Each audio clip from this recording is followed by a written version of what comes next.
Oh, hamstring. Up. Sniper, take the other picture. A stinking Browns fan? Are you kidding me? I don't care about no damn Raz score, Casey. Scam of the day, scam of the day, scam of the day. Welcome back to the Zebra Zillionaires. It was a tough one yesterday. Live from Chatterbox Sports Studios, it's Off the Bench with Tom Brenneman. Well, good morning, and a pleasant good Tuesday morning. Bright sunny day here in greater Cincinnati, Ohio, or Hamilton, Ohio, as we're more exactly located. Welcome to Off the Bench, presented by United Dairy Farmers. I'm Tom Brenneman. Cast of characters here, now part of our brand new open. Casey McAllister, Paul Fritzner, good morning, gentlemen.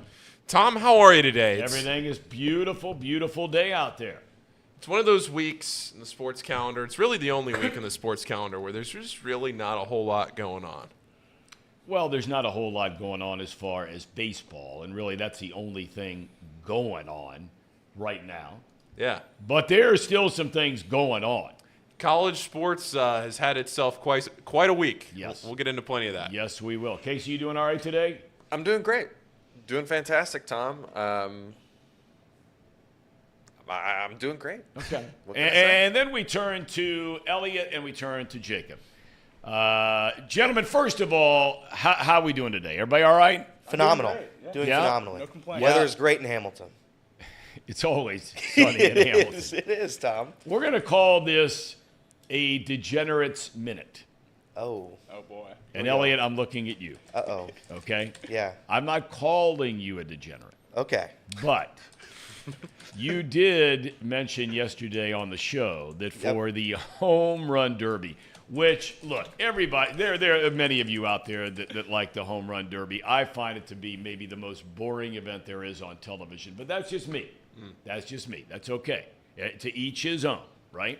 And understand it was very exciting. I did not even turn it on last night. This is not me, Yeah. okay? Yeah. But I did read a lot about it. Sounds like it was very exciting. But I want to get to our Degenerate Minute. You said yesterday at roughly 10:30 in the morning that you had 7 bets on the home run derby. Is that accurate? And if so, how did accurate. they do? 0 for 7, Tom. 0 for 7. But here's the thing.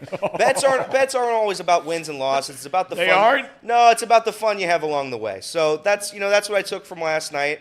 I think Randy Arozarena, I had 0 bets with that guy.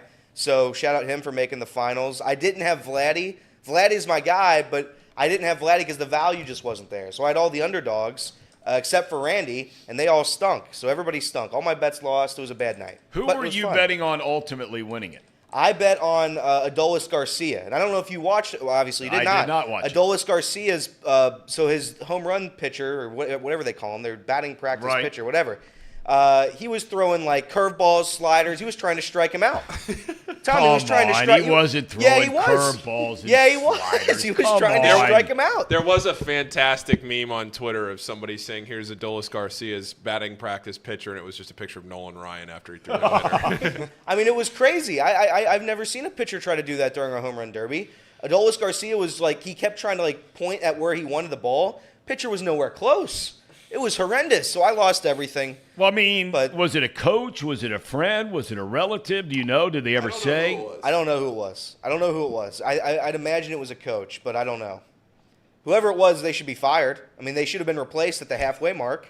When he called his timeout, he could have brought anybody out there. He could have brought Randy Rutschman out there, and Randy would have done it all right.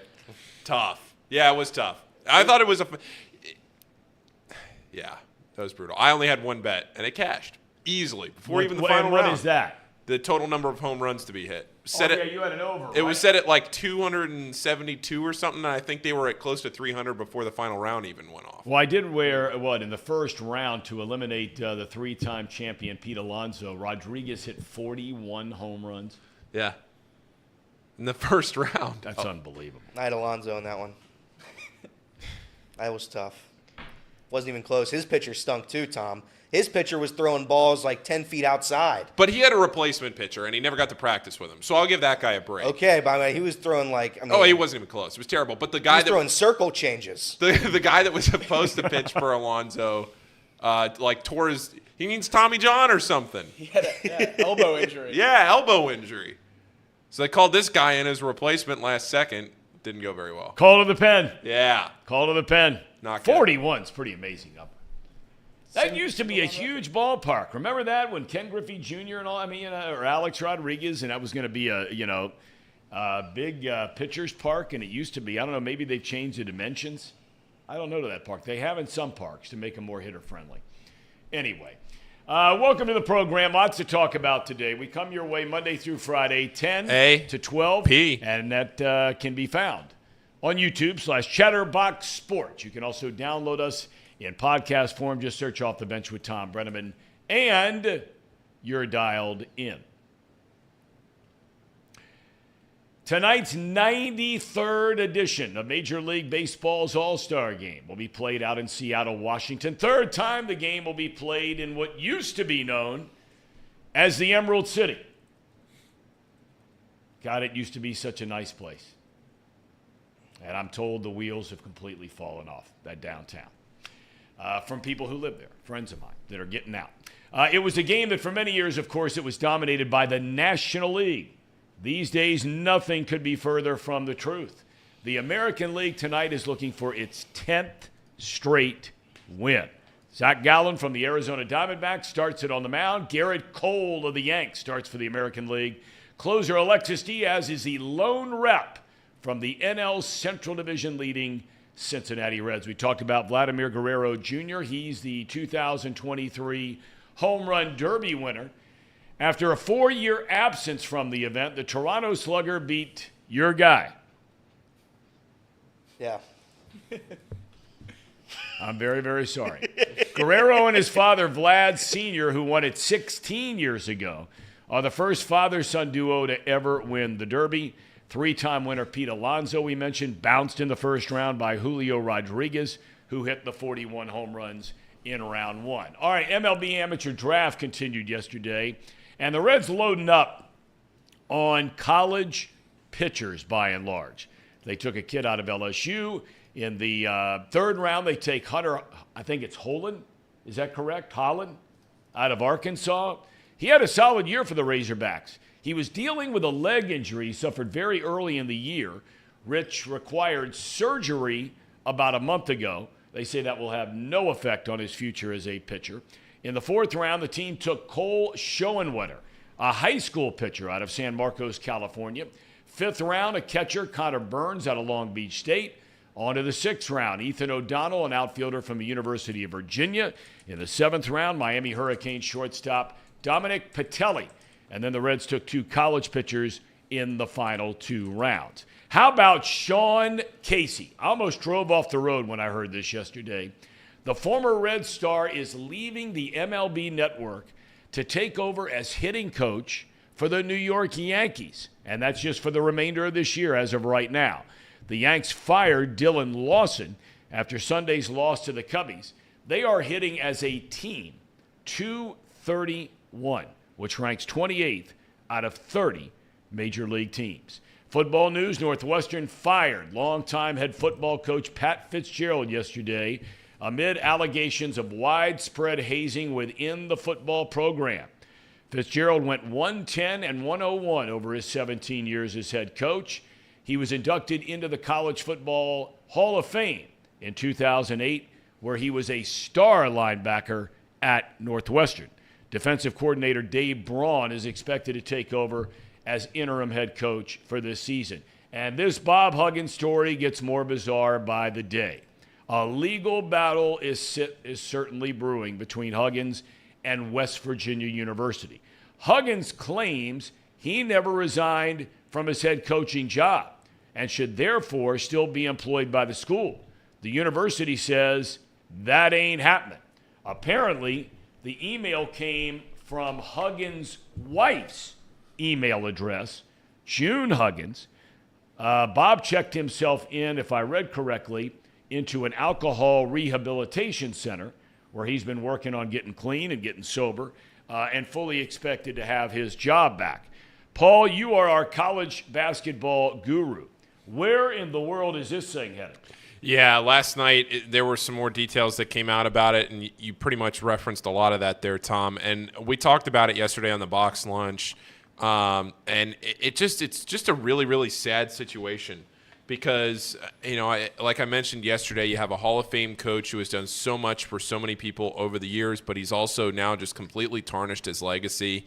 And it's just bizarre that he's going through all of this right now when he's not the head coach anymore. An interim head coach has been hired. Now all you're doing is setting the program back even more because you're just putting in disarray everybody that's already claimed to be part of next year's team, and you're trying to build a team when it's already July 11th. There's just so many bad details in this story right now that, between, what he said on the radio and then what he did driving the car as drunk as he was and everything else. I mean, it's just a tough situation. Just a tough situation for Bob Huggins right now, and not a pretty one at all. No. It's really a shame. Yep. It's really a shame that somebody like him who, it probably was not too far away from retirement anyway. I mean, he seemed like a guy that could coach. I don't want to say that he'd run his leash as long as like a Jim Boeheim, where you're way, way, way past how long you should be coaching, because Boeheim should have retired 7-8 years ago.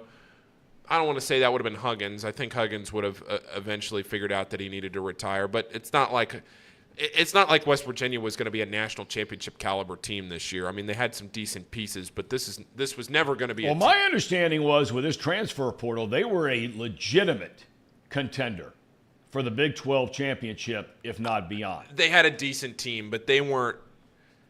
I think people are a little overvaluing what West Virginia was going to be this year. I mean, they were decent, but they were not a Final Four caliber team. They had a good point guard in Kerr Kriisa, had some other pieces that they had picked up, and actually I think Kerr announced that he's going to stay at West Virginia. But I mean, I didn't see West Virginia going into this year as going to be somebody that competed for a Final Four or anything like that. They were going to be a decent Bob Huggins team, and they're not going to be that, obviously, this year because now of everything that's going on, plus you hire an interim head coach, which I never understand. I've never understood the interim thing in this kind of a situation anyway. You're hiring somebody. Why not just get it right in the beginning?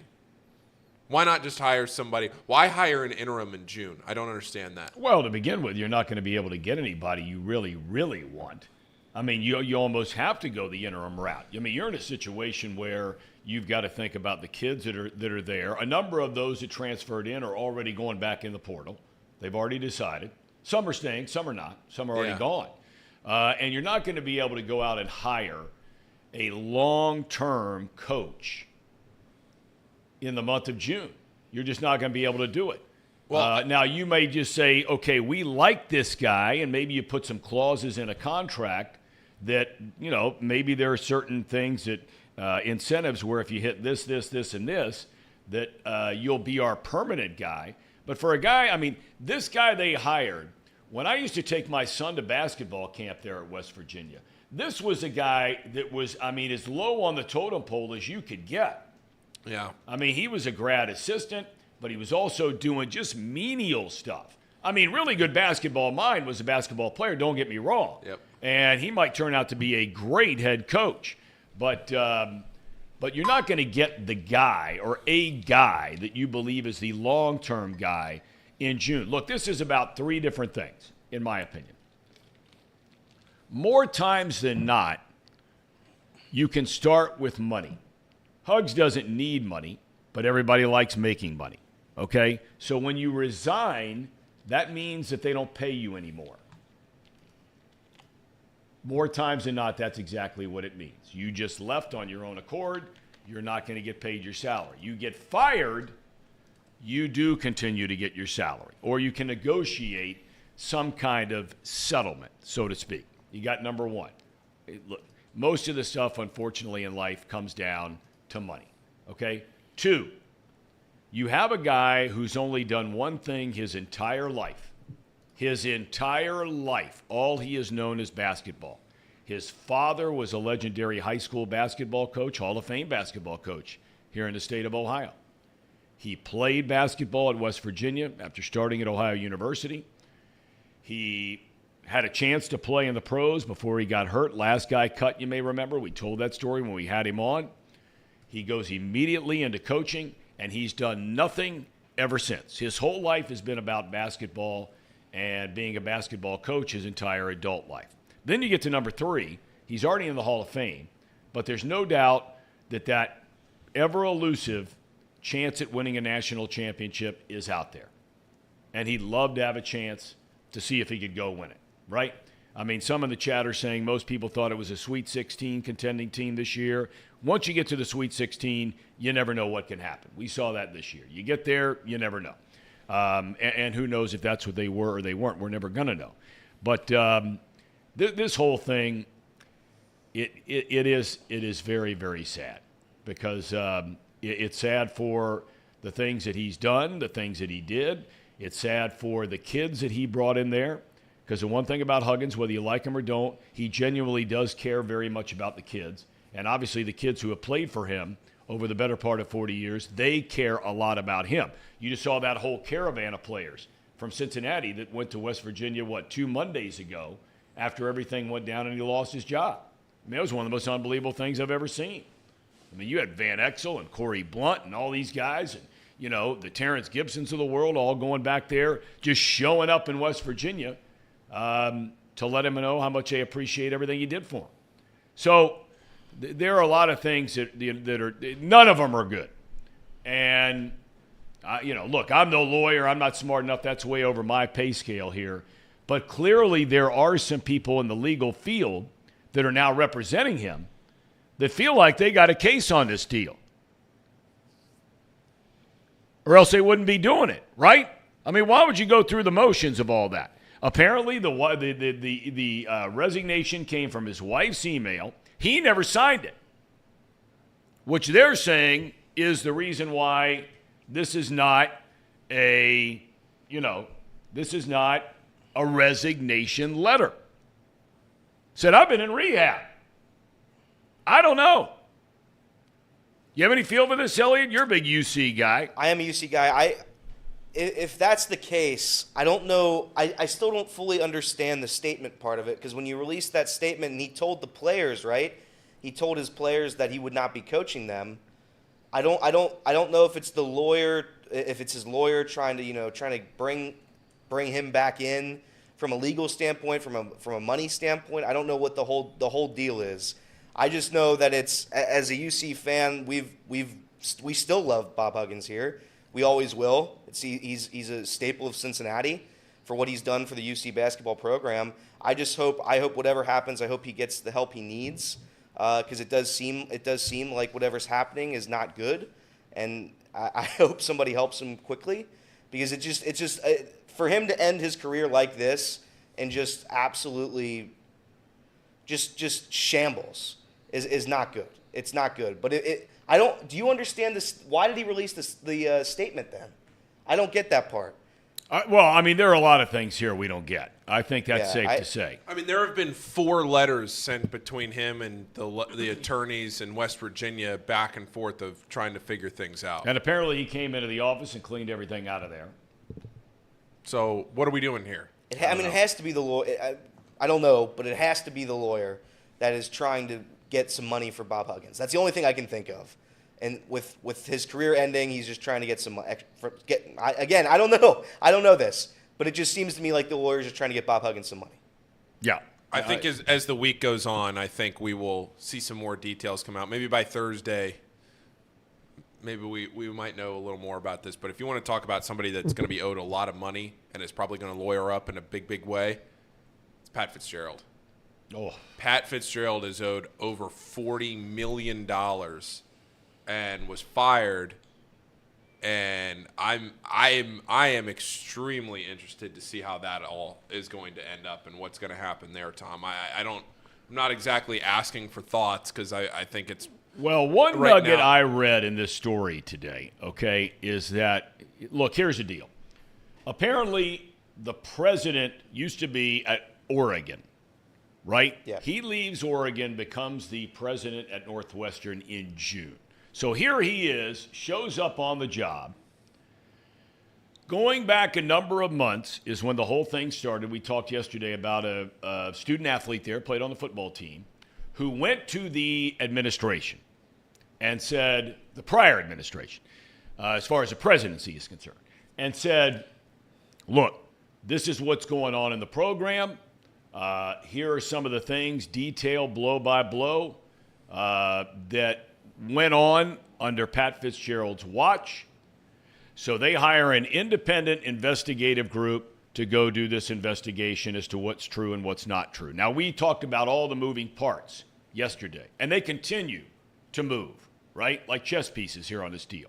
Because the student newspaper gets that same young man, along with one other, to give the details of basically everything they shared with the investigators. So it's in the student newspaper. Even though they're out of school, it's in the student newspaper. It obviously blows up. On the other side, you have, 80 players, whatever it might be, in mass sign this letter that's released to the media that certainly didn't look like it was written by any players, to be completely honest with you. I mean, some of the wording and some of that stuff, you're like, there's no way these are college guys using this kind. I know they're smart guys in Northwestern, but give me a break. And they say this is nonsense. You get another kid yesterday, as we talked, that came out and said, hey, that whistleblower told me he was going to embellish every single thing that went on to try to get Pat Fitzgerald fired, that he was going to make the allegations far worse than what they actually were. Okay? And so now that's part of the story. So the university president decides initially that I'm going to suspend Pat Fitzgerald for the next 2 weeks of basically summer workouts. And he's not going to allow the team to go up to Wisconsin. The UC goes to higher ground. Yep. Northwestern goes to Wisconsin for their training camp. And the president decides, nope, 2 week suspension for Fitzgerald. The team's not going to Wisconsin. And we're going to put a person inside of the locker room every single day from now on to watch out for what's going on down there on a daily basis. So here is now where we are on this deal and what Fitzgerald is saying, okay?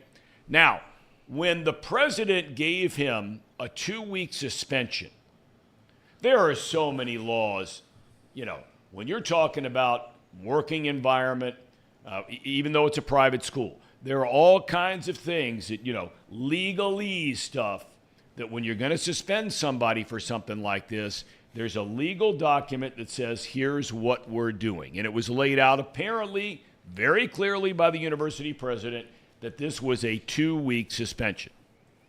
Fitzgerald comes out last night and says he was, quote, surprised when I learned that the president of Northwestern unilaterally revoked our agreement without any prior notification and subsequently terminated my employment, referencing the agreed upon 2 week suspension. He went on to say that now all of a sudden his lawyers are getting involved along with a trial attorney and his agent to take the necessary steps to protect, quote, my rights in accordance with the law of the document that was signed. Oh, boy. That's a lot going on. So, boy, this seems to me, unless the president, and look, we don't know all the details of this thing. And I'm not going to defend the president. I'm not going to defend Fitzgerald. The bottom line is if any of this stuff is true, Fitzgerald should be gone. But what we know clearly is not the entire story here. But the university president has to know something the rest of us don't know, right? To all of a sudden go from a 2-week suspension within 48 hours. To go from a 2-week suspension to just unilaterally throwing that agreement of the 2-week suspension out the window, and whatever legalese come along with that kind of document, and to fire Pat Fitzgerald, who is an icon at Northwestern. He is arguably the best football player, college player, not pro, college player that has ever played there. This was a guy that grew up in suburban Chicago. He always wanted to play for Illinois. Illinois did not recruit him. He went to Northwestern with a chip on his shoulder, and man, did he play like it. He helped lead the team to the Rose Bowl. He was one of the great linebackers in college football history. And ever since then, he has had multiple chances to leave Northwestern, his alma mater, as head coach. Some say to go to the pros. Some say to go to bigger jobs, even the Notre Dame job. He's been rumored many times for that job. And he's turned them all down to stay at Northwestern. So, is this one of those deals we're ever going to get the full story? It has to if it ends up in a court of law. All cards will be laid on the table at that point, right? Yeah, this is a very strange. I don't want to say strange. Strange might not be the right word, but this just feels like a story with so many details to it that I forget who it was yesterday on Twitter, but I thought somebody made a pretty decent point that, you know, we're now in an era of college athletics where things happen very quickly, and things can snowball very quickly, and decisions are made very quickly. Part of that is because university administrators feel like they have enough details to make decisions like this in a timely, efficient manner. I also wonder if some of that timeliness has to do with the transfer portal and guys that are now able to play at other places quicker than they were in years past. So if you know that eventually you're going to probably make this decision, you might as well make it quicker than you maybe otherwise would have, because you want to get your program back on track. You want to get your program rolling, especially right now. If you're Northwestern, you're a month until the season starts? 5 weeks, 6 weeks until the season starts. And this is not, even for college basketball, this would be a tough time to be let go as a coach. And this is college football that starts in a little over a month. So it just, you know, I obviously don't know all the details of the story. None of us in this room do. But this is just, this is going to be one that, you know, Northwestern needs to be sure that they were right about this. What I don't know, and I should know, but I don't know, was there any momentum to get him for him to be fired anyway? Well, I read in the Chicago papers yesterday, and Chicago's a kind of town. They have 2 newspapers there, actually 3 if you include the Daily Herald, and so there's a lot going on. There's a lot of competition. They have outstanding writers, and especially the columnists there are really, really good. And one of those that I read yesterday got into the whole thing, which we talked about during the monologue a little bit yesterday, which is his record here lately. I mean, they are spending tens, if not hundreds of millions of dollars. I mean, you know how expensive it is to do anything in Chicago? I mean, if you want to build a house in Chicago, the difference between building that house there as opposed to, say, here is like night and day on what you're going to pay. Not just for the property, which Northwestern already owns, but for the actual building of whatever structure you're building. And in this case, I'm making reference to this football facility, much like UC is going to build, already underway, in Clifton, with this indoor training performance center and practice facility. This thing sits right on Lake Michigan, glass, beautiful, whole 9 yards. And the columnist pointed out, said, well, you know, the last, 3 of the last 4 years, last year Northwestern won 1 game. They went 1-11. They've gone 1-8 in the Big Ten in 3 of the last 4 years. So, to answer your question, Paul, They have not been playing good football. Now, he's led them to a number of 10-win seasons. He's led them to 5 of their 6 bowl wins in the history of the school. So he's got a lot of rope when you also throw in the cachet that he was a player, he was an assistant coach, and he was a head coach. He's been there for 27 years of his life. I mean, he is Northwestern football. Yeah. Right? I mean, the first thing anybody thinks of when they think of Northwestern, right, is Pat Fitzgerald. Number 1, more than a player, anybody. I'm curious from a football standpoint because Jacob, for those who don't know, Jacob does all the video work for Nick Saban at the University of Alabama. And you just got your schedule of practices, the exact minute-by-minute breakdown of how many practices, when they're going to be, all that kind of thing, right? Yep. Okay. Yes, sir. So for a new guy coming in, all of a sudden, now he was a defensive coordinator, so he was part of putting together all that scheduling and everything like that. What does that do as far as just, one, the players on the team? You're around those guys. I'm not saying you're best buddies with them, but you're around them a lot. What does that do to just the whole vibe of even starting practice, and what kind of disruptions might a change at the top? I mean, if all of a sudden Nick Saban's gone tomorrow and the defensive coordinator takes over, what happens? Yeah, I mean, it's a crazy situation to be going through, especially this close to the season. I mean, the one positive in that situation, in where you're this close to fall camp, the schedule's probably already made. Like, there's not going to be a whole lot on the replacements plate to, make up a practice schedule, what to do. I'm sure that's already been done. The thing that sticks out to me most is the countless Northwestern players on Twitter yesterday coming out against the athletic director and president that they only met with them over Zoom for a matter of minutes and didn't even allow questions from the players. I think that has a much longer impact into the season than the firing of Pat Fitzgerald, if I'm going to be completely honest, because the players have the utmost respect for the defensive coordinator. He's been there. He's recruited these guys in. They love him. Granted, they probably would like Pat to be there. You saw the 85-something players wrote that article, right, expressing their support for him. But to have, almost hundreds of players coming out against the athletic director and president of the university with the season just a couple months away, I think that'll have a bigger ripple effect into the season than anything. It's very interesting. Very interesting. See, I hate when I hear, and again, I hate when I hear things like that about how you went about meeting with current players. I have to believe, correct me if I'm wrong here, Jacob, maybe I'm totally wrong. Are all of the Alabama football players in Tuscaloosa right now working out?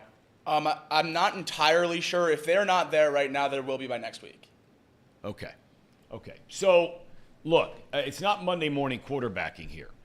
But if you're going to take an action like this, I don't care if you're the head of a corporation or in this case you're the president of the university or the athletic director. If you're going to take this kind of action, and again, if it's true, he should be gone. There's no doubt about it. And I think the university president was kind of implying that, the more I think about this thing, and he said that yesterday before he fired him.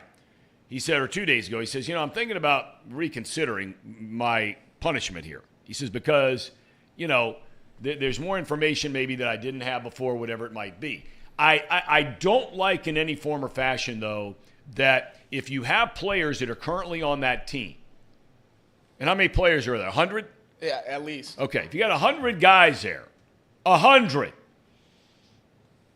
and you've got guys that have been there 3 years, 4 years, 5 years. Northwestern's not like Alabama or Ohio State or Georgia, where guys are showing up, playing their freshman, sophomore, junior year, and then out the door. Northwestern's the definition of a student athlete. Absolutely. Those guys are going to class and everything. That's right. So it seems to me that meeting via Zoom and only for a few minutes is really not a good look. Not a good look at all. You with me on this one, Elliot? I mean, don't you owe it? If you've already said I'm going to suspend the guy for 2 weeks, I reserve the right to change my opinion. But I'm going to change my opinion after I actually sit down face to face, maybe pick the team captains, right? Maybe pick the last 3 guys on the team who never played, that are walk-ons, right? Who aren't the stars, and Fitzgerald has made them the captain, whatever it might be. A Zoom meeting for a handful of minutes? Something doesn't seem right about that to me. Yeah, I don't know if it's the new world we're living in, where it's like the bad PR just wins now. It's, it used to be innocent until proven guilty. It's certainly not that anymore. The swiftness at which this has happened is strange. The only meeting with players for a few minutes, the suspension, changing mind, now you're fired. The whole thing is weird, and I think it's a new world we are in sports, especially in the college landscape. I don't know his contract. Is he not going to get the $40 million now because he was fired with cause? Is that how that works? Well, again, I'm sure that this has a lot of the same sort of financial repercussions of Bob Huggins' situation. Because yes. if that's the case, then it becomes, then it just becomes an absolute mess. Northwestern football, I don't know what the president's plan is now because that program's now destroyed. I don't know what the rebuild process is there, but that's done. It's over. I would say Pat Fitzgerald, again, if what happened, he should be fired, like Tom said, for sure. As a head coach, it's your responsibility to know that stuff. It just is. Even if you don't know, it's your responsibility to know. It just has to be. But from everything I've read, there are not pretty much. All of his former players love him. All the people who work for him love him. So I don't know if this is just a singular entity of kids who maybe got. I don't know. I don't know what who got the raw end of the deal is here. But Pat Fitzgerald is going to get a job in the next couple of years anyway. So I think he is going to be hired again relatively soon if he is fired. But Northwestern, I think, handled this very poorly. Mr. Mo brings up a great point, and you see this, Jacob, point blank. If there is one guy in America that, outside of doing something really bad, and look, for these young men, if it's true, this is really, really bad. I don't want to diminish that in any form or fashion. Nick Saban is a guy, whether it's Sarkisian, whether it's Lane Kiffin, whether it was Butch Jones, was Bobby Petrino there? He was. All right. And now you talk about going off the reservation. Old Uncle Bobby. But look, Mr. Mo points out, says he'll be an Alabama analyst in less than a year from now, coaching him up on defense. Maybe if this is all not true. If he gets exonerated, proven innocent and all this, I could totally see it. We run one of the best coach rehabilitation clinics in the world down in Tuscaloosa. Got Bill O'Brien back into the NFL just this last year. Yeah, but he wasn't some guy that was on the ropes for different, like this Fitzgerald thing. Sarkisian had gone into alcohol rehab and been fired. Petrino now, like I said, a little. Butch Jones was let go. Good guy, Butch Jones. Really liked Butch Jones. He used to live around the corner from me. Whether you loved him or hated him as a football coach, the guy's a hell of a guy. He's a great guy. So, man, it's like you said, Paul, in college athletics, there is a lot going on right now. It just never sleeps. College sports, just you think you get some time off, you think there's not going to be some headlines, and then something happens, whether it's basketball or football, there's just always a headline. It never sleeps. It's just how it goes, especially in today's day and age with social media and everything else. You're just getting headlines 24/7. Brian B says Saban is hiring Bob Huggins after Oates gets canned. I don't know. Huggy had a chance to go to Alabama a long time ago Saban when he was has at UC. a lot of pull in Tuscaloosa. Well, I would think he does. I don't know if he controls the basketball coaching process, though. I would think he does. I do think this is a wake-up call to a lot of college football programs, maybe even college basketball programs, just college programs in general, where it's, you better find out what's happening in your team, because I can promise that it's not the only hazing program that there is in college sports. So if you're a coach, I'd get a handle on what's happening in your program. I was in a fraternity at college, and this was back in the day when hazing was rampant, and I went through it. And I got to tell you, to this day, I wouldn't trade it for the world. I know that sounds insane. We weren't doing stuff like throwing some kid in a trunk of a car and making him drink a gallon of vodka. It wasn't stuff like that where anybody was going to get hurt. Was some of it demeaning? Yes. Was most of it just completely ridiculous at the end of the day, you laughed about it, especially when you look back on it.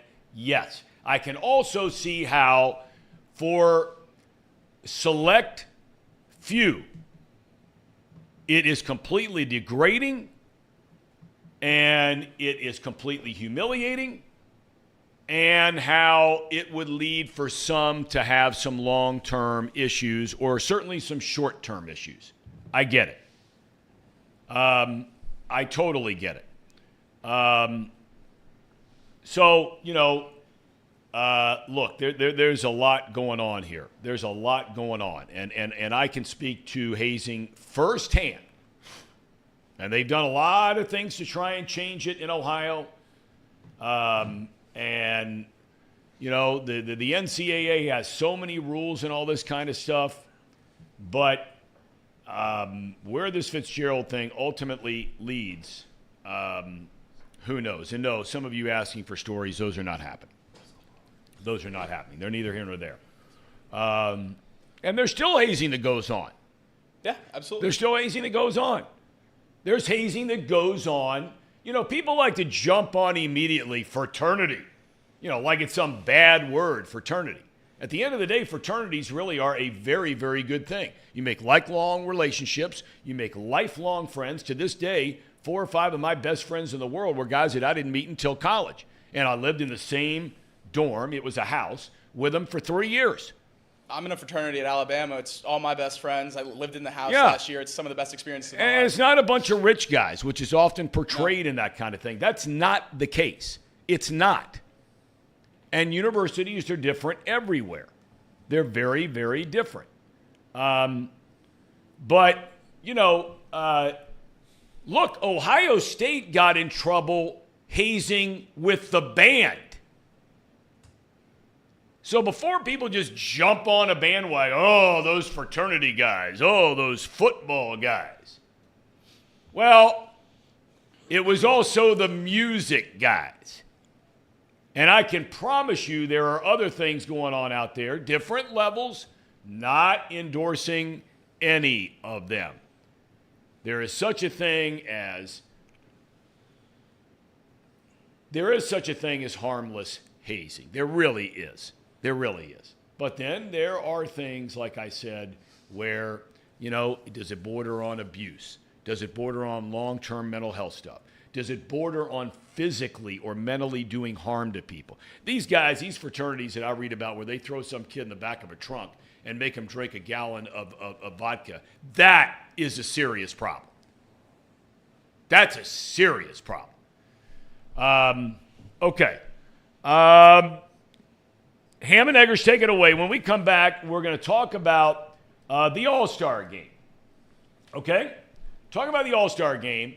And if you can make some changes to it, because we got into it a little bit yesterday about how it used to be where for a number of years after they had the tie, and I remember it like it was yesterday because my broadcast partner for many, many years, both for the Cubs, the Arizona Diamondbacks, and Fox Network on Saturday baseball in the playoffs, Bob Brenly, who became the manager of the Diamondbacks after he was a broadcaster with me, led the team to a World Series in 2001. In 2002, the manager from a team that goes to the World Series in each league the year before is a guy who manages the All-Star team the following year.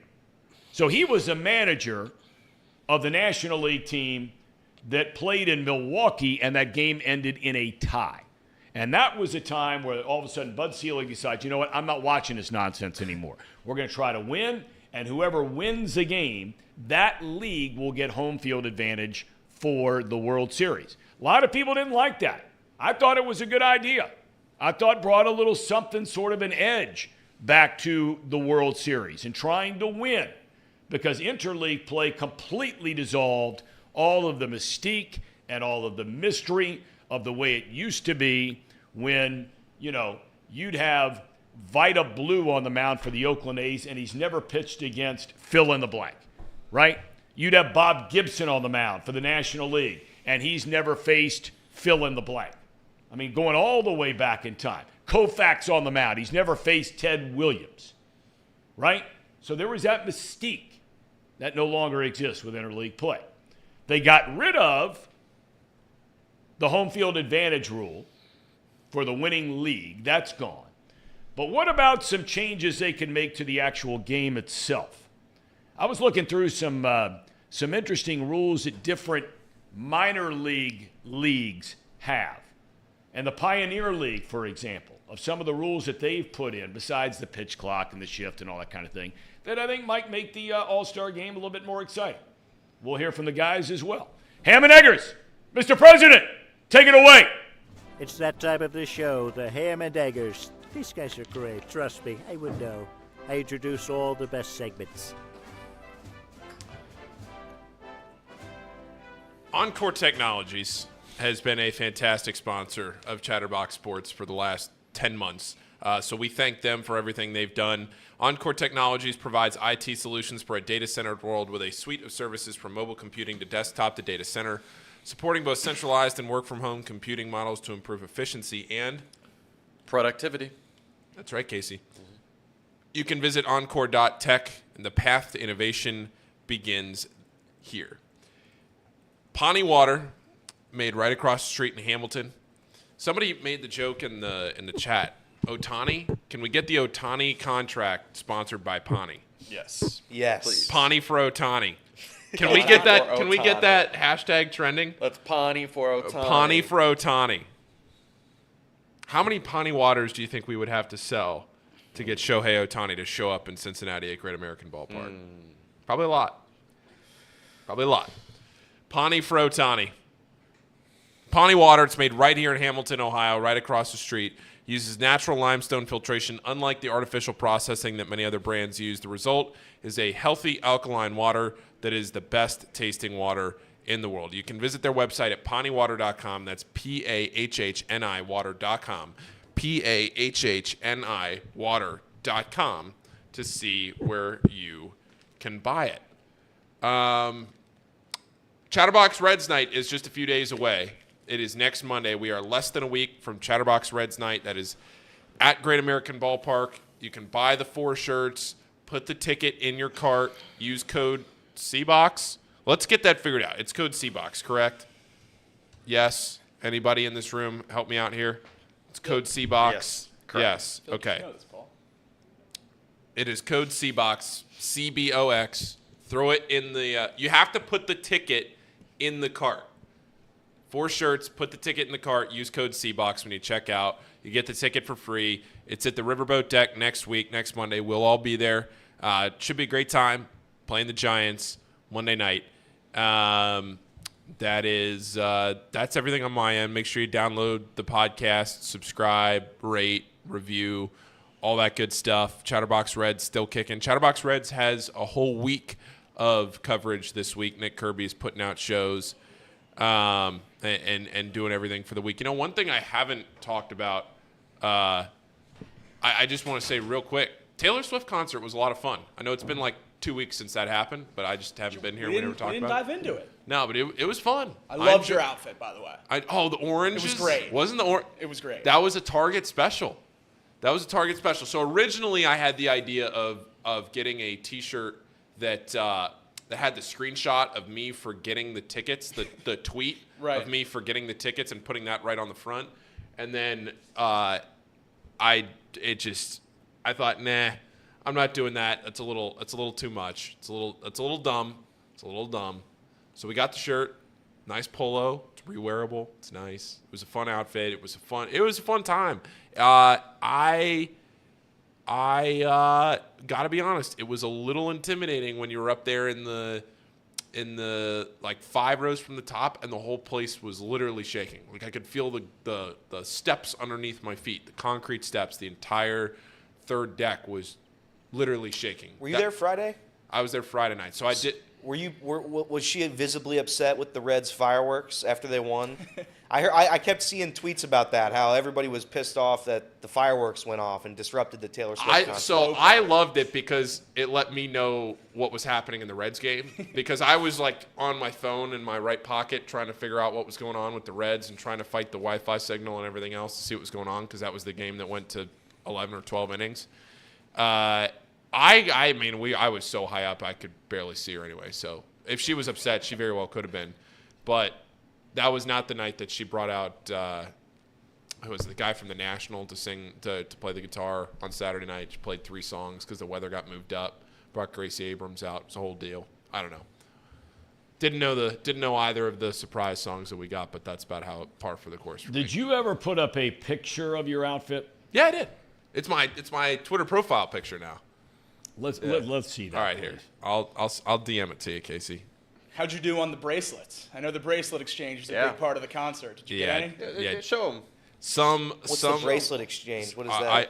Show them what's on your wrist right now. That's a pretty nice one. Oh yeah, this is a pretty nice piece right here. Oh yeah. No, I did not.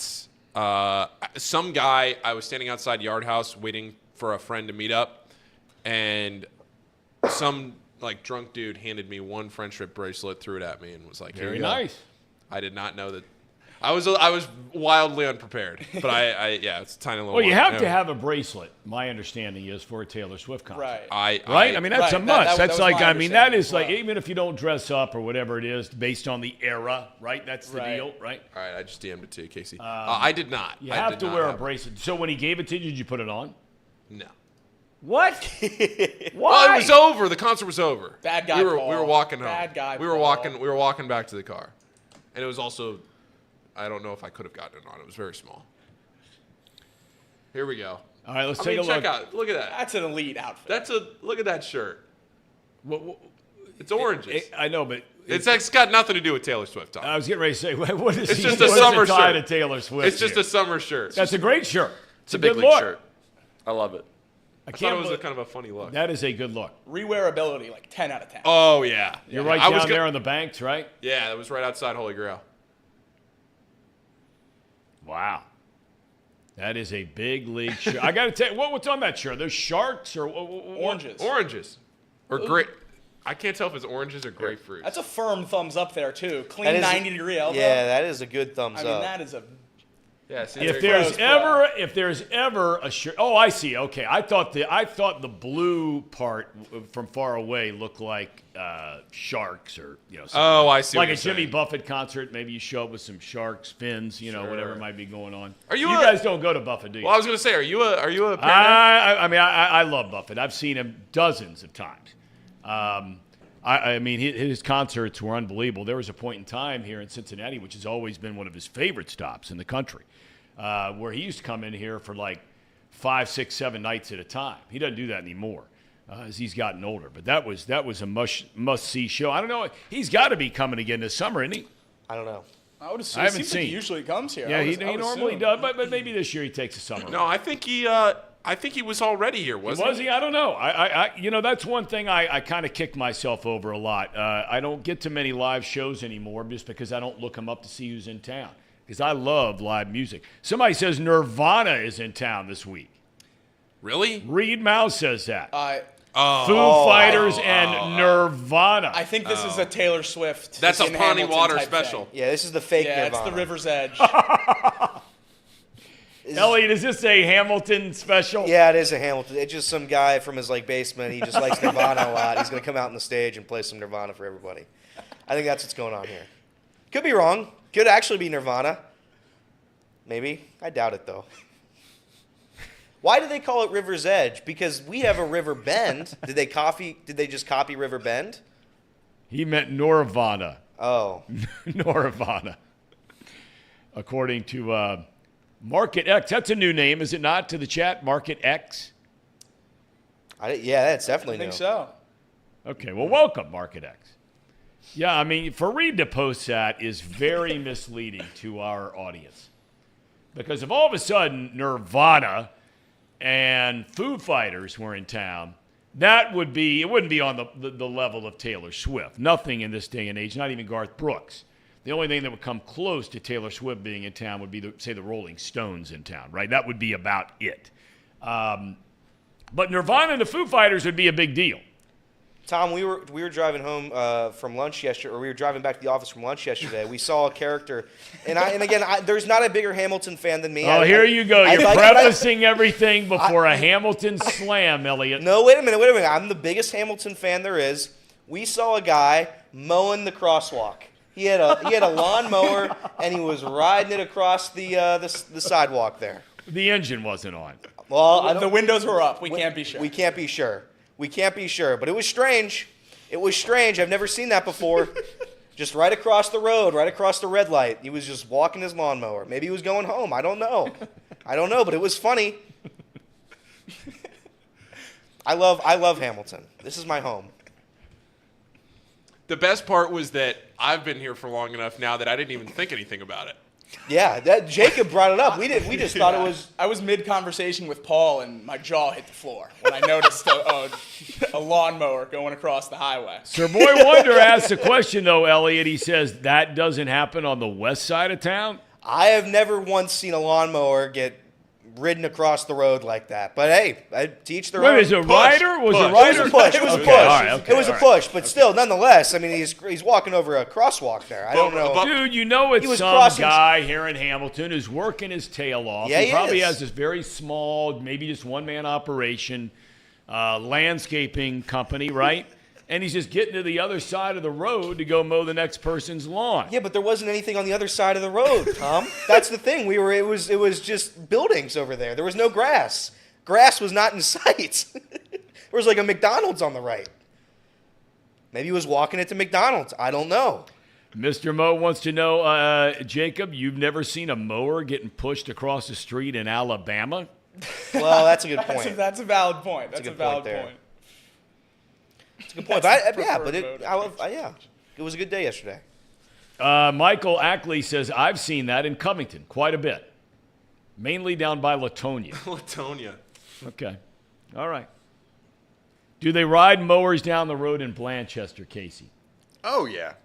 In fact, I'm pretty sure there's a bring your lawnmower to school day. Just like there's a bring your tractor to school day. Is there actually? Yes. Bring There your is tractor? a bring your tractor to school day in Blanchester. Absolutely. So kids who are old enough, or do you have to be old enough? You have to have a driver's license. Well, if you're driving on the road, you got to have a driver's license to drive Correct. anything, right? Yeah. Except a bike or something, right? Yeah. So, but in a lot of those country towns, and look, I know a number of kids who grew up in country.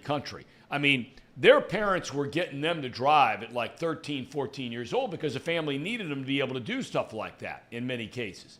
So Yeah. that happens a lot when you're out there in Blanchester and when you're growing up, probably a 2-lane road and then just a bunch of little artery roads, right? Right. So who cares? What's a big deal? There's no way they had to drive your tractor to school day. Yes. Yeah. There's literally a farm in the backyard of the high school. There's A literally farm that what? Like a cattle farm, a food farm? for What? all sorts of different animals. Mainly cattle, Okay. but Do they ride these things on the road? yes, they do. Okay. So one year, this was the year before I went into high school. The seniors had a senior prank where they took a cow up to the second floor of I our don't high wanna hear school. this. Tom, did you know cows can't go down the stairs? I So did they not had know to put the that. cow down. No, they didn't. No, they They had to didn't. put the cow down because they can't get down the stairs. How else? There's no other way to get it down. Brother, we couldn't troubleshoot that?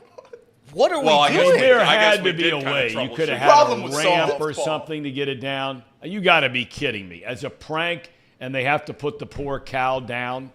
Yeah. What? Burgers for Holy the seniors. smokes. How is this not national news? Because it's Blanchester. I mean, Roger asked if that's there's a an comment. elevator. There's no elevator at Blanchester High. There might be now. There is, but it's only got like a weight limit of 300 pounds, probably. It's a small Oh my little God. Now that's hazing. That's hazing. thing. That's that poor cow. So what did they?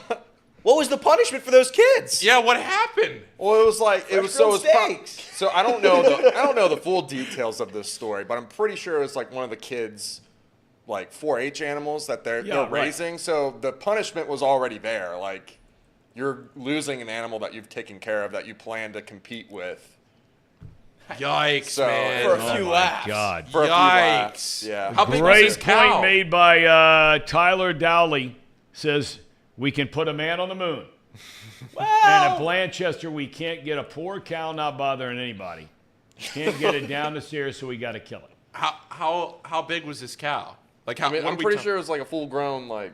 How did they get it up? They just It can- walk up the stairs? Yeah, it can go up. It can't go down because all the weight is. Yeah, oh yeah, it's very top. I heavy. mean, it would start to.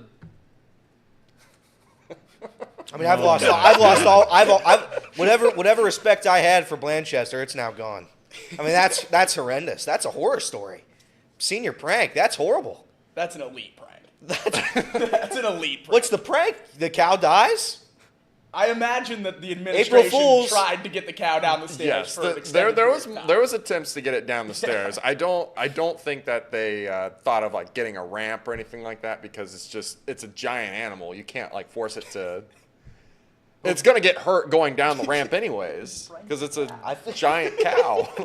I'm just imagining like the third floor of this school with a crazy, like with a cow. Yeah, just the cow. Nick Morgan makes a great Pretty point. sure it defecated in the hallways. Oh, nice! Cherry Joey on left a top. present. This is going straight in the tank. Straight in the tank. Oh, boy. I don't even know how we got on this conversation. I remember You brought it Well, up. you were were talking to bring about your tractor lawnmowers? to school day. Yeah, we were talking about lawnmowers, bring your tractor to school day. I think I'm pretty sure. I'm not 100% sure, but I'm pretty sure Lizzie's school had one too. Well, one of the I'm pretty members of the sure. chat says that they used to have it at his school in Putnam County. So there you go.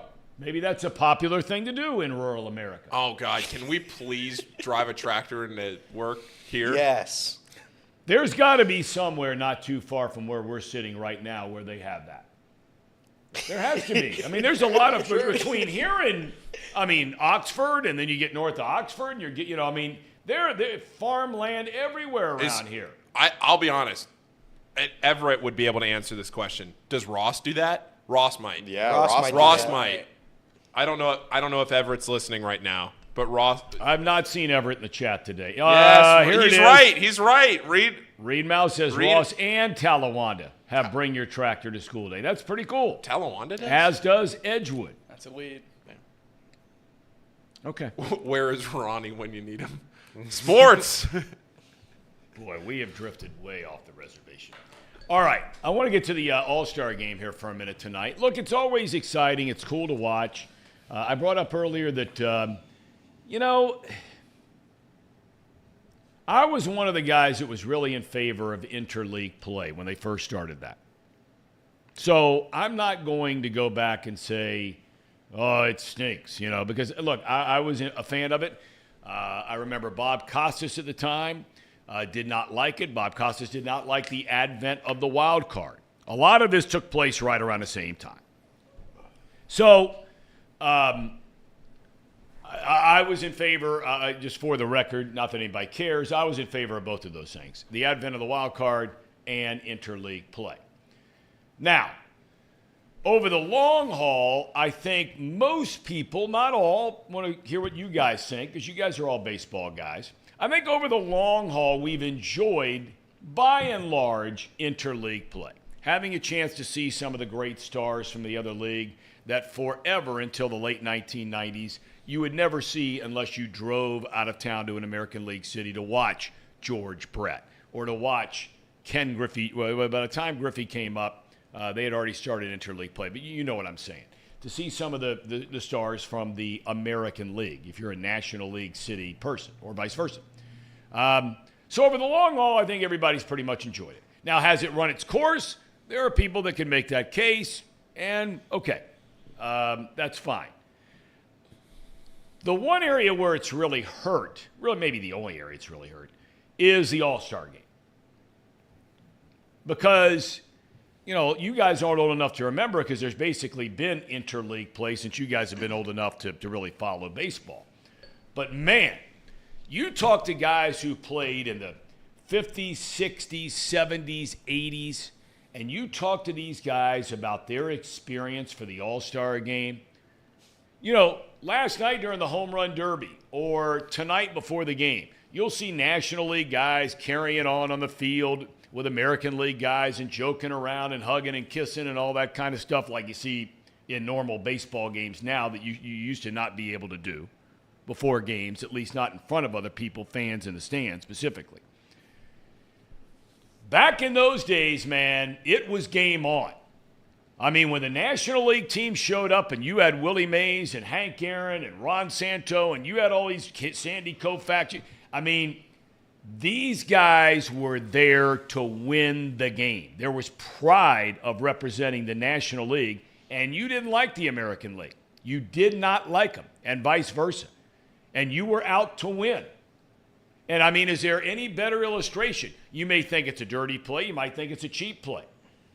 The very definition of that kind of rivalry was the Pete Rose play at home plate on Ray Fosse.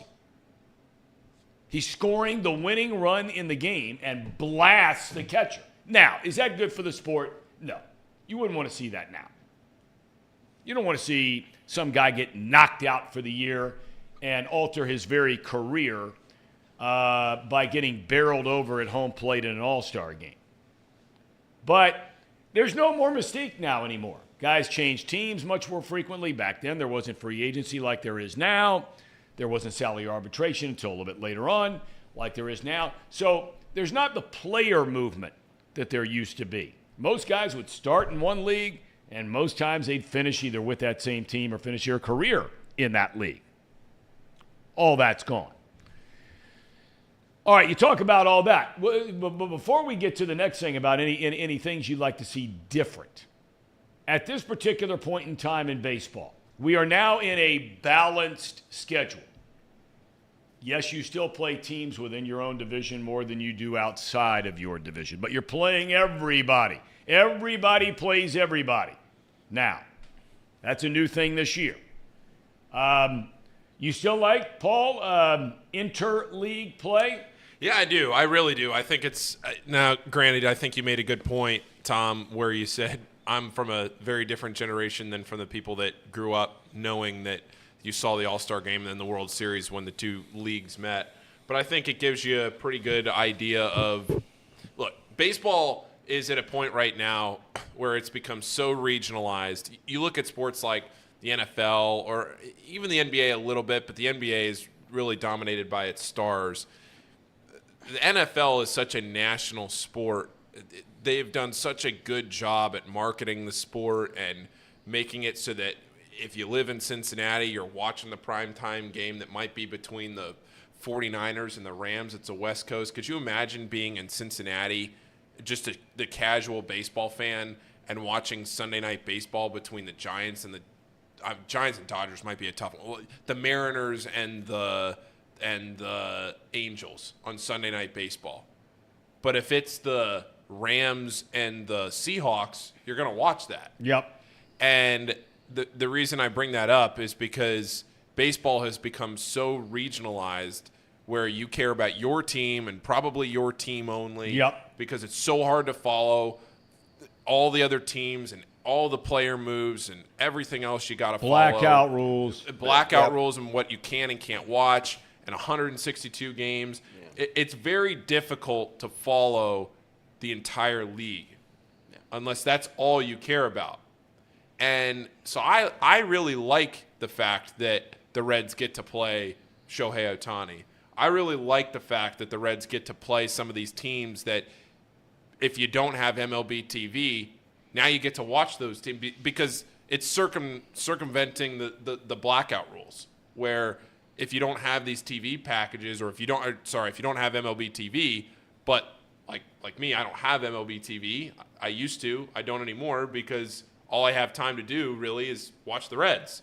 So now I get to watch Shohei and Mike Trout and those guys when the Reds play the Angels. You get to see those teams come and play in your ballpark. The Yankees coming here regularly. The Red Sox coming here regularly. That is a good thing for the sport. So I understand the old way and people still getting used to it. But I think the fact that you play everybody – now, granted, it might hurt the Reds this year where the NL Central isn't as good. We've talked about that extensively. But overall, for the health of the sport, I think it's a very, very good thing. Elliot? Yeah, I think it's a good thing. I think Reed might have made the point that it kind of watered it down a little bit with, you play every team now. But I do think it still matters. When the Yankees come to town, it's still fun. When the Red Sox come to town, I'm going to buy a ticket. It's just something about it. When the Reds play at Fenway, I love it, right? So I do think there is that element to it where it's like you don't see this very often, and now I get to, so now it's going to be a lot more fun. So the old rule where you only played, I think, one division from the AL a year? I think that rule was still fun, but I like the way it is now, where now we know we're playing the Yankees, we're playing the Angels, we're playing Shohei, we're playing Mike Trout. Yep. I like it a lot. Yeah, no, I agree with them. It's definitely nice to see those players, especially being in a city like Cincinnati, who until very recently hasn't had stars. So getting to see them in Great American Ballpark is always cool. But I do wish you got to play your division a little bit more. Playing, we have 3 games against the Brewers right out of the All Star break, 3 more in a week, and then we don't see them for the rest of the year when we're likely going to be in a 2-man race for the division. I kind of like, going there once a month, them coming here and getting to play it'd be those fun to be teams. playing them home and home again in September, right? Like it was in the past. Casey, you being a novice to the game, or at least you're really following it for the first time. Yeah.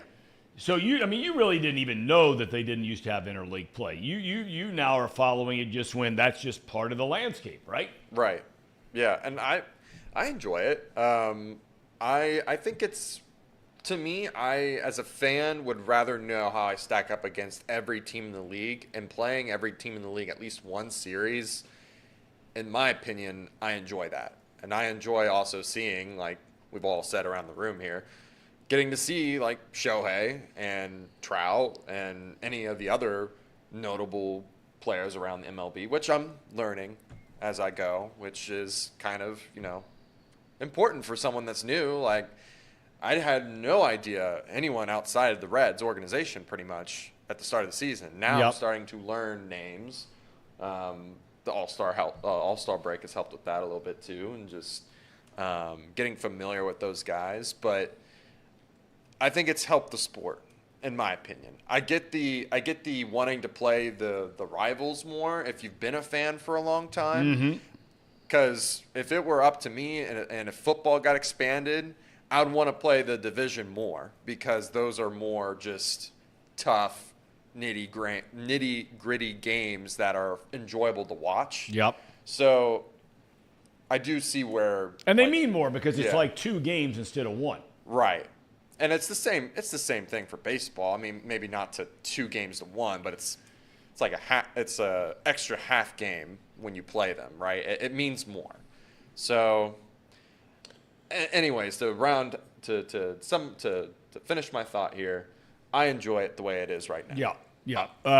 Market X says, Derek Jeter is the biggest baseball star there is even now. It's a serious problem when a guy who hasn't played in years is the most recognizable player. You know what? That is a great point.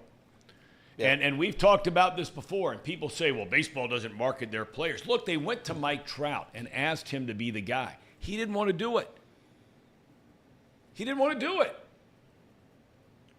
And so, if you're Rob Manfred, what are you going to do? He doesn't need the money. It's not like you'd say to him, hey, we'll pay a couple $1 million and you be the face of Major League Baseball. He's like, I ain't interested in doing it. Well, if that guy is that guy, let's compare that guy to Aaron Rodgers, whether you like Aaron Rodgers or don't like it, or Patrick Mahomes. Every time you turn around, those guys are in a commercial, and it's amazing.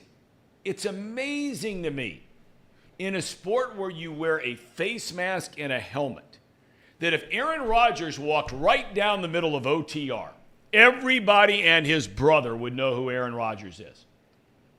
If Mike Trout put on a baseball hat and walked right down the middle of OTR, he might have 5 people that know who he is.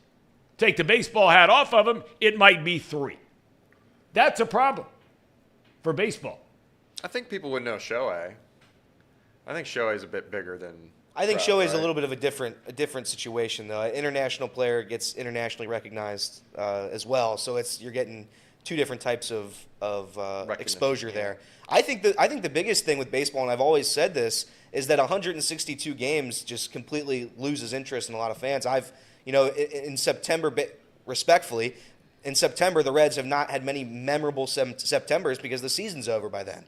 So you just waste away for those 30 games. The NFL has 17 regular season games. You're going to tune in every single game because you have to. You're only getting 17. I think that if the MLB shortened the season, people would care more. People would look to tune into more games, more out-of-market games. You would see more Cincinnati fans knowing Angels players because you don't get that many. But with 162 games, it's just like nobody really cares until it's the trade deadline.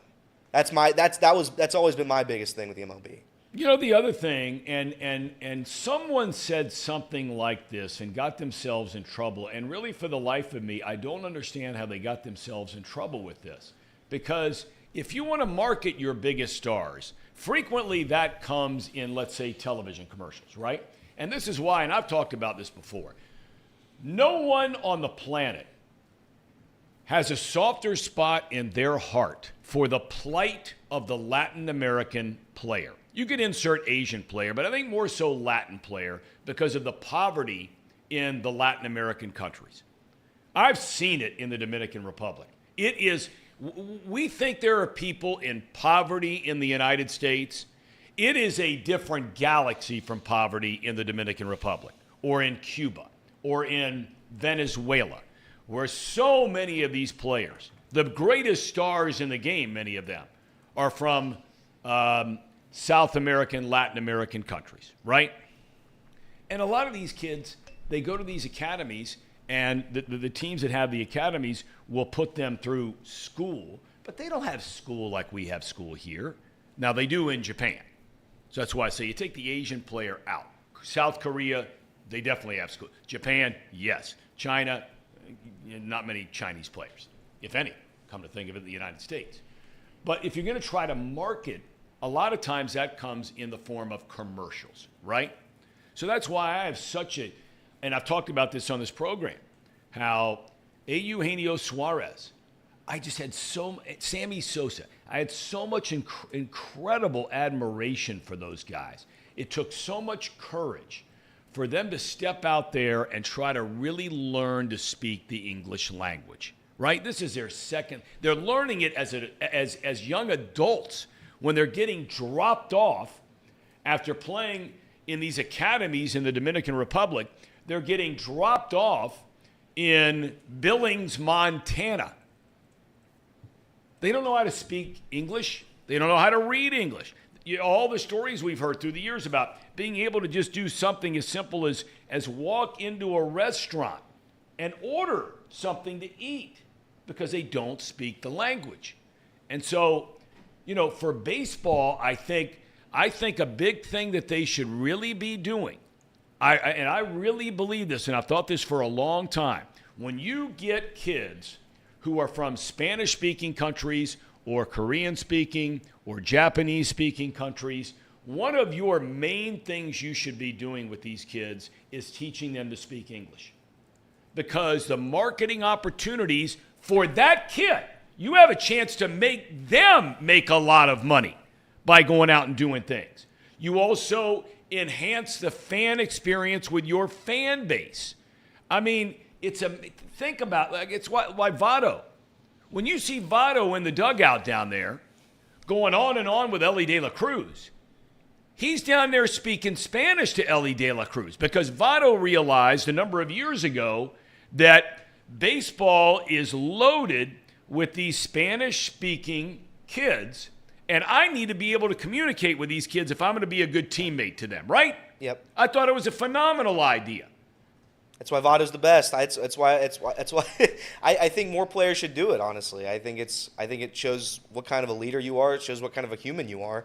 And Joey has been that guy with the Reds for a very long time, And I think that's why all the guys love him. I respect the hell out of it. I do too. And look, somebody says that the post-game interviews are bad when you're doing it through an interpreter. I don't think they're bad. The kid's coming on there, and he's willing to be a part of, you know, some celebration after a game. He's not comfortable speaking English, which I totally get.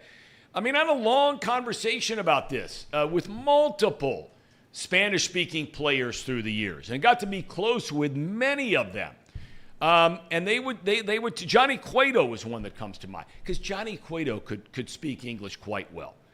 But, you know, he shared with me one day, he says, you know, basically in a nutshell, he says, with Suarez. The three of us were sitting there at breakfast one morning. I think it was in Milwaukee. We're having this conversation, and they're talking about how you're scared to death of saying something that just comes out the wrong way because you're not intimately familiar with the language and how some of those things can happen. Yeah. Yeah, Tom, I actually saw this the other day, and I'm glad we're talking about this. And I have a tweet here to show you. This is from the Myrtle Beach Pelicans, who are the single-A affiliate of the Chicago Cubs. Play this video, Casey. So they have an English language program in the Cubs organization, and the Pelicans held a graduation on the field for several of the players that had you don't really need the sound here, Casey, but look at this. They held a graduation for several of the players that had graduated. I mean, this is a great experience. Look at this. They get to wear their cap and gown. They get to go out there on the field. And, now that is cool stuff. I mean, look at that. That's awesome, and they're proud of it. It's something that they've accomplished. I thought this was great. Look at that. Their whole team is right there with them. That's the single A for the Cubs, out of the Cubs. That's fantastic. English language learning program. And like I said, I've been talking about this for years. That this is something the teams ought to be doing. And obviously some are. And I would bet probably says the Reds are. I mean, if I were a betting man. They may not have cap and gowns. But look, these are the kinds of things that are very important to the future of the sport. Football doesn't face this challenge. Right? Yeah. Basketball does to a slightly lesser extent. There are many international stars in basketball, but not the percentage that you see in baseball.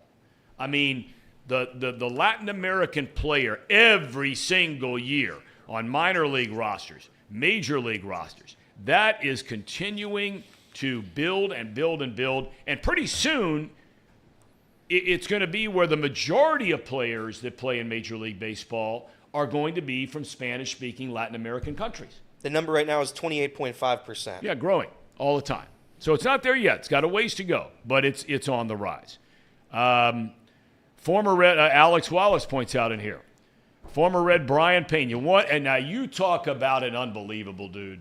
This guy was one of the coolest dudes that has ever lived, is Brian Pena, the catcher. He's with the Reds a short time.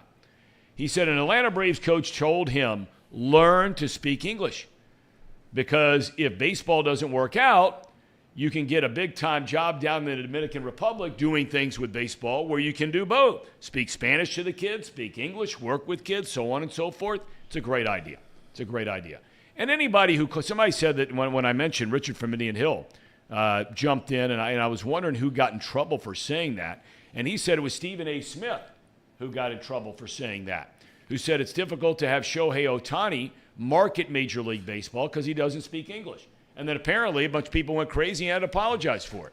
Right? Yep. Okay. All right. Anyway. Tracy Jones coming up. You were getting ready to say, Paul. Yeah, Tom, do you want to do the Immaculate Grid with us or with Tracy? The Reds have a category today, so we're going to do it today. Well, let's do it with us because we have a number of things we're going to get into with Tracy about here today. Okay. All right. Pull it up here. Here we go. All right. Well, I thought that is not the grid. Oh, is this not the grid? That is not the grid today. Let's see. In Casey's defense, that is the grid I have too. Huh. I wonder if Is they this a changed communication problem between the four of you? That's right. Evan Maurer is saying fire Casey. No, that was right. I was right. Unless there are two. Everyone else Alex is wrong. Wallace is saying there's two. Yeah, Reed Mouse here says there are two grids today. So we can do two of them? The grid I have has the Reds. We don't on it. have time to do two. We got Tracy coming up in 5 minutes. How do you get the other one then? I have no idea. I don't do this regularly. I do it with you guys. How do you get the other one, guys? Mine was just the Reds one. Mine's just Oh, this is no. This is the one. They just released a new one, so we can't get the old one, I guess. They put this one out a few minutes ago. All right, let's go. All right, what do we have here? Houston and LA. So players that played for both, correct? Yep, players Is that that where played we're for going both. with this? Yep. Houston and the Yankees, and our goal here is, for those of you that don't, you want to pick the least familiar name, right? Yeah. Is that right? Yeah. Okay. All right. So, little known fact: Houston and the Phillies. Curt Schilling. Ooh. All right. A lot of people don't know that he came up Curt Schilling. after Baltimore. He pitched in the big leagues for the first time with the Phillies. And what would be we're going to get him on the show, by the way. I just had contact with Curt Schilling the other day. Yeah. There you go. Yeah, we're going to get him on the show. Phillies, Astros, right? And we're only going to talk baseball with Curt Schilling. 1%. What is it? 1%. I tell you what, I have not picked one player in this yet that got above 1.5. Not one. I had 2 players total 2.5 last week. Go ahead, boys. I expect that out of you, Tom. Go ahead. Let's see. I'm terrible at these. 200 hit season for the Phillies. Ryan Howard had to have done it, right? No. No? Ryan Howard? You don't think Ryan Howard hit 200? Oh, hit 200 hits. 200 hits. I'd be surprised, but I could be wrong. Piazza did it with the Dodgers, right? I would think he did. Go Piazza for Dodgers first. It's a big name, though. There you go. I can live with 10. 10%. I can live with 10. What about Jimmy Rollins for the Phillies? Jimmy Rollins, I would definitely think had 200 hits in a season. And that's probably a fairly low number because I bet. Go Jimmy Rollins for the Phillies. Plug your mic back in. Plug my mic back in. All right. Jimmy so- Rollins. Jimmy Rollins for what? Phillies. 200 plus hits. Yankee Met, in the wake of the home run derby, Reds legend Todd Frazier. That's right. Oh, boy. That should be low. That'll be a low one. Tough. That should be 53% there. Yeah, that was a bad guess. Well, I mean, come on. I could find 1,000 guys where you get less than 1% on that deal. All right. Yankees, Mets. Yeah, I like the. Todd Frazier. That's gotta I like be Todd low. Frazier there. I thought you just said Piazza was in the 50s. No, Piazza was 10. Okay, what's this one? Todd Frazier. 3%. Oh, that's a good guess. Okay, my bad. There we go. All right. Okay, where else are we going here, boys? Tom, let's get a Yankee with 200 plus hits that's going to get us below 5%. Yankee with 200 hits. Ooh, man, that's going to get us less than. How about, did Mickey Rivers ever get 200 hits in a season for the Yankees? Let's try it. Uh-oh. I mean, there are a lot of big names. I mean, I could go with G. Oh, no. He didn't get it? Didn't get it. Oh, man. We're not going to be immaculate. We're not going to be immaculate All right, today. all right. So wanna if try you get another- one let's try another wrong, if one. you get one wrong, you're bounced? Is You that only, the I mean- you only get 9 guesses. You only get 9 guesses. All right, that's my bad. Well, let's try another one. If we're not going to get them all, we might as well try and go for somebody small here again. I'm trying to think.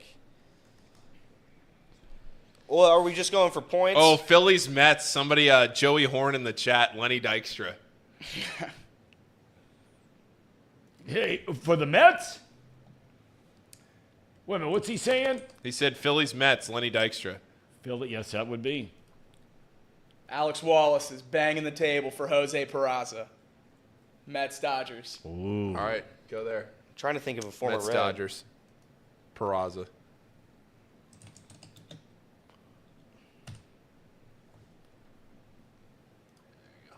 Whoa. 0.09. Wow, big league guess there. Got 2 more. Reed says Phil Rizzuto for the Yankees. Well, he was never that good of an offensive player. I mean, maybe he did. They weren't walking back in those days. He's a guy as a player that should have never been in the Hall of Fame. All right. No, 1 out. For Phil Rizzuto to be in the Hall of Fame and David Concepcion to not be in the Hall of Fame is flat out criminal. Yep. I mean, it really is. 0.5. All right, we only have one more. Either a Dodger Astro or a Yankee Astro. Garrett Cole for Yankee Astro. Big time name. That's a name, though. Big name. 95%. Well, Big name. listen, guys. Tom went with the risk, and now we can't be immaculate. So I'm just trying to throw a name, trying to be Okay. helpful. Yeah, might Okay. as well throw him out there. Okay. What's his name? Garrett Cole. Cole, just type Cole. There, second one. There you go. Ouch. 229. It's a real shame because I had some great Reds for today's obscure Reds. That's a I was shame. excited for the Reds as well. Paul Janish, Oriole Red. Paul Janish. You like Paul Janish? You know what? I liked him a lot as a guy. Liked him a lot. He's doing, I guess, some pretty popular podcasts these days. Is he? Yeah. Yeah. Really? I didn't know that. Yeah, it's on the Believe Network. They're the ones. I had a podcast on there for a long time. They're like the largest producer of sports podcast in the country. And they get a former player from Team X. In this case, I guess the one that the Reds podcast, Paul Janish. Now, maybe he's doing it for the Reds or somebody else. I don't know. Anyway. It seems like he coaches Rice. Janish as well. and Dickerson, apparently. Corey Chris Dickerson or Chris Dickerson. Dickerson. One of my one of those moments that's like one of the most bizarre moments of your life. Yeah. Involved with me, Chris Dickerson. So I'm over in London doing an NFL game, regular season game, right? So you go like 4 days early because there's stuff you got to do ahead of time with, Fox and the NFL. We got invited. It was unbelievable. We get invited to the U.S. ambassador's house for this huge bash, right? Anyway, but when I first get there, your timing's all messed up. I wake up at 3 o'clock in the morning. And I'm not going back to sleep, I can tell already. So I go downstairs in the lobby of the hotel. It's right across the street from Buckingham Palace. And the only room service you could get at that point in time, so you couldn't get breakfast, but you could get a cup of coffee. So I'm just like, I'm up for the day. What's the point, right? So I get a cup of coffee, and I'm sitting out in front of the hotel. Not a soul in sight. And all of a sudden, this cab comes rolling right up to the front of the hotel. Bang! Out go the doors. And who gets out of the cab? Chris Dickerson, Curtis Granderson, and I think Dickerson, I don't think he was married, it was his girlfriend. Granderson had his wife. Their plane had gotten delayed and just come rolling into London at 3A. We're the only 5 people maybe awake in the city of London. It's not like New York City, the city that never sleeps. New York, there would have been something happening that time of night. Yeah. Not in London. No. You got to go over to the clubs over there. Tracy Jones, have you ever, they weren't out partying, so that wasn't what I was saying. They just got in from the airport. Tracy Jones, have you ever been to London? No, I haven't. It's one of the places that I want to visit, but I hear the food is really food's not good. Food's not good. Yeah. I ended up spending. Should I go? Yeah, it's a really cool. It's a really cool town, fun town, clean town. By and large, used to be safe town. I don't know so much anymore. Some of the stories I read, but yeah, cool town. I would highly recommend you go there. Hey, how are you? Everything going all right? I'm good. Sorry I'm late, but I've got some breaking news.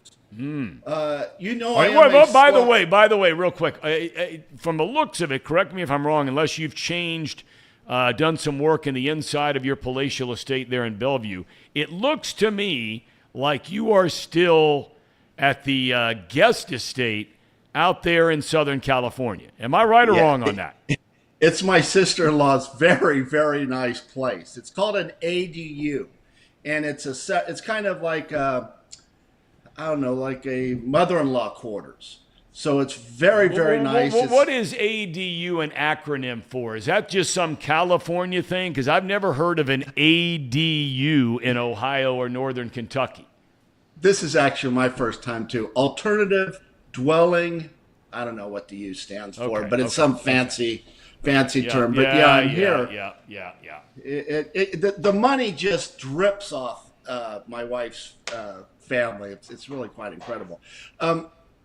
I do have a major announcement, Tom. Do you mind? Yes, please. As you know, I am a slumlord, right? Yes. I actually I put one of my places up for sale, and you can go to Zillow. I'll give you the address. Want to get your opinion on this? 209 Bird Street. Can we pull this up, please, Casey? Do we have to be a member of Zillow to pull up a picture of this place? You can just pull it up. I'm going to hang on 1 second. All right, hang on. Casey's going to throw on his headphones real quick, Tracy, and we're going to ask you to please give that address, because we are going to do our best to pull up a picture of this building that you own. So go ahead. We'll get it up. Go ahead. Yeah, 209 Bird Street. I've been working B-Y-R-D, B-I-R-D what? B-Y-R-D. B-Y-R-D. Kentucky 41011. Get your opinion on it. It listed for $230. I've got 2 people going at it, bidding against each other, and the final bid will be released at around 12:30. But if Casey would like to join in, I mean, it's here, Casey. You can get an FHA loan. You could, for 2.5%, you could live downstairs, rent the upstairs for $1,200. I think it's a good opportunity. It's up for $230, but I'd sell it to you, Casey, for $235. You know, that's a really, really good deal, Tracy, but I already have a home. Yeah, but you could sell that place and make money off of it right now from what you bought it for. I'm looking at it. It is very much, Tracy, a seller's market, is it not right now? It is, especially rental property. And I got to tell you, it's a good deal. I bought it for $45,000 10 years ago. Oh, here it is now. Let's take a look at this. This is a big league piece of property, right? Well, give us a lowdown on the neighborhood here, Tracy. Oh, we don't want to go into the neighborhood. That's kind of pushed down. We had a couple of shootings there in the 10 years, so the neighborhood. But it's getting better. It's getting a lot. Boy, that is a nice-looking place, man. Look at that flooring in there. Yeah. Hunter did that, my kid. Did he really? Yeah. The first floor is 2 bedrooms. Upstairs is 3 bedrooms. But that's the lower half. Okay? So are there separate entrances, right? So you have them divvied up already? Okay, yes. Okay. Each has a balcony, off-street parking, air conditioning. It's a good place. Someone's getting a good property. It's clean. How about that? Boy, I got to tell you, that is a beautiful, and I'm not saying that's because you're on here, that is a beautiful interior of that. Here's how it works. Place. Here's how our I wish I had my old job. I might consider this when I was flush with a little bit of cash, but you know how that goes. Yeah, the Jones investment property, we shorten it up for Chip. Here's how it works. Danae has very good taste. Yes. Those colors are nice. Yes, they are. He picks out the colors, the flooring, all that, tells us what to do. Hunter builds it out. Hunter's very good with his hands. And, of course, Moneybags is the guy that forks out the money. You're also the guy that cleans the toilets before it goes up for sale, right? You guys would laugh so hard if you saw me working in the hood. I clean toilets, the trash. It's just, I do everything. And that is not my character on this show at all. But I like to work. Tracy, my son, I don't know if he's ever been in the chat, but he is dialed in right now. He says, Dad, after seeing this place, I want to move out. Hey, what does he want? Does he want the bottom floor or the top floor? Well, we'll ask him. We'll see what he says. I would imagine he'd want to be, up top. Seems like it'd be a little safer than maybe living down. Is that fair to say? Yeah, Tom, you're very perceptive. I mean, you really see things fast. That's exactly right, because going upstairs, I mean, you got, long stairway to get up. So it's pretty safe up there, up top. Bottom. Is that got a little deck off the back or something, like where you could have a grill and all that kind of thing? Is there a picture of that on there? Both places have decks. Both places. Pull that picture up. Yeah. And you got that's a nice, those are nice decks right there. And you got a nice little yard in the back, right? Yeah. Yep. I like that. The color, let me just tell you, the color of the deck is a great color. It's called Urban Bronze. Urban And bronze? It is, yes, very nice. Very nice. Boy, I tell you, that is mighty, mighty. Paul, look, you're going to be married. I mean, in the not too I am actively looking for a house. Like, legitimately am actively looking for a house. Here you go. So there we go. Like, no Well, shtick. I know it's not No Shtick Wednesday, but I am actively looking for a house. Okay. Well, that's a start. Do you have a cat, Paul? I'm not a cat person, Tracy. Okay. You can have pets. I'll let you have pets. Of course, Yeah, I'm okay. selling it, so it's your choice. You do whatever you want. But, you know, the FHA loan for someone who's a brokey like yourself, that's the way to go. That's right, Tracy. Okay. And somebody just wants to double check before we tie a ribbon around it. I mean, there's nothing like raccoons or bats or anything like that up in the attic. None of that stuff, Tracy. Come on now. No, everything is great. We killed the spiders down in the basement. The basement is spotless. Hunter and I spent 2 days cleaning out the basement.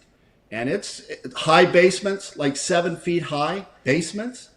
I mean, it's unfinished, but there's just a lot of potential. It's very nice.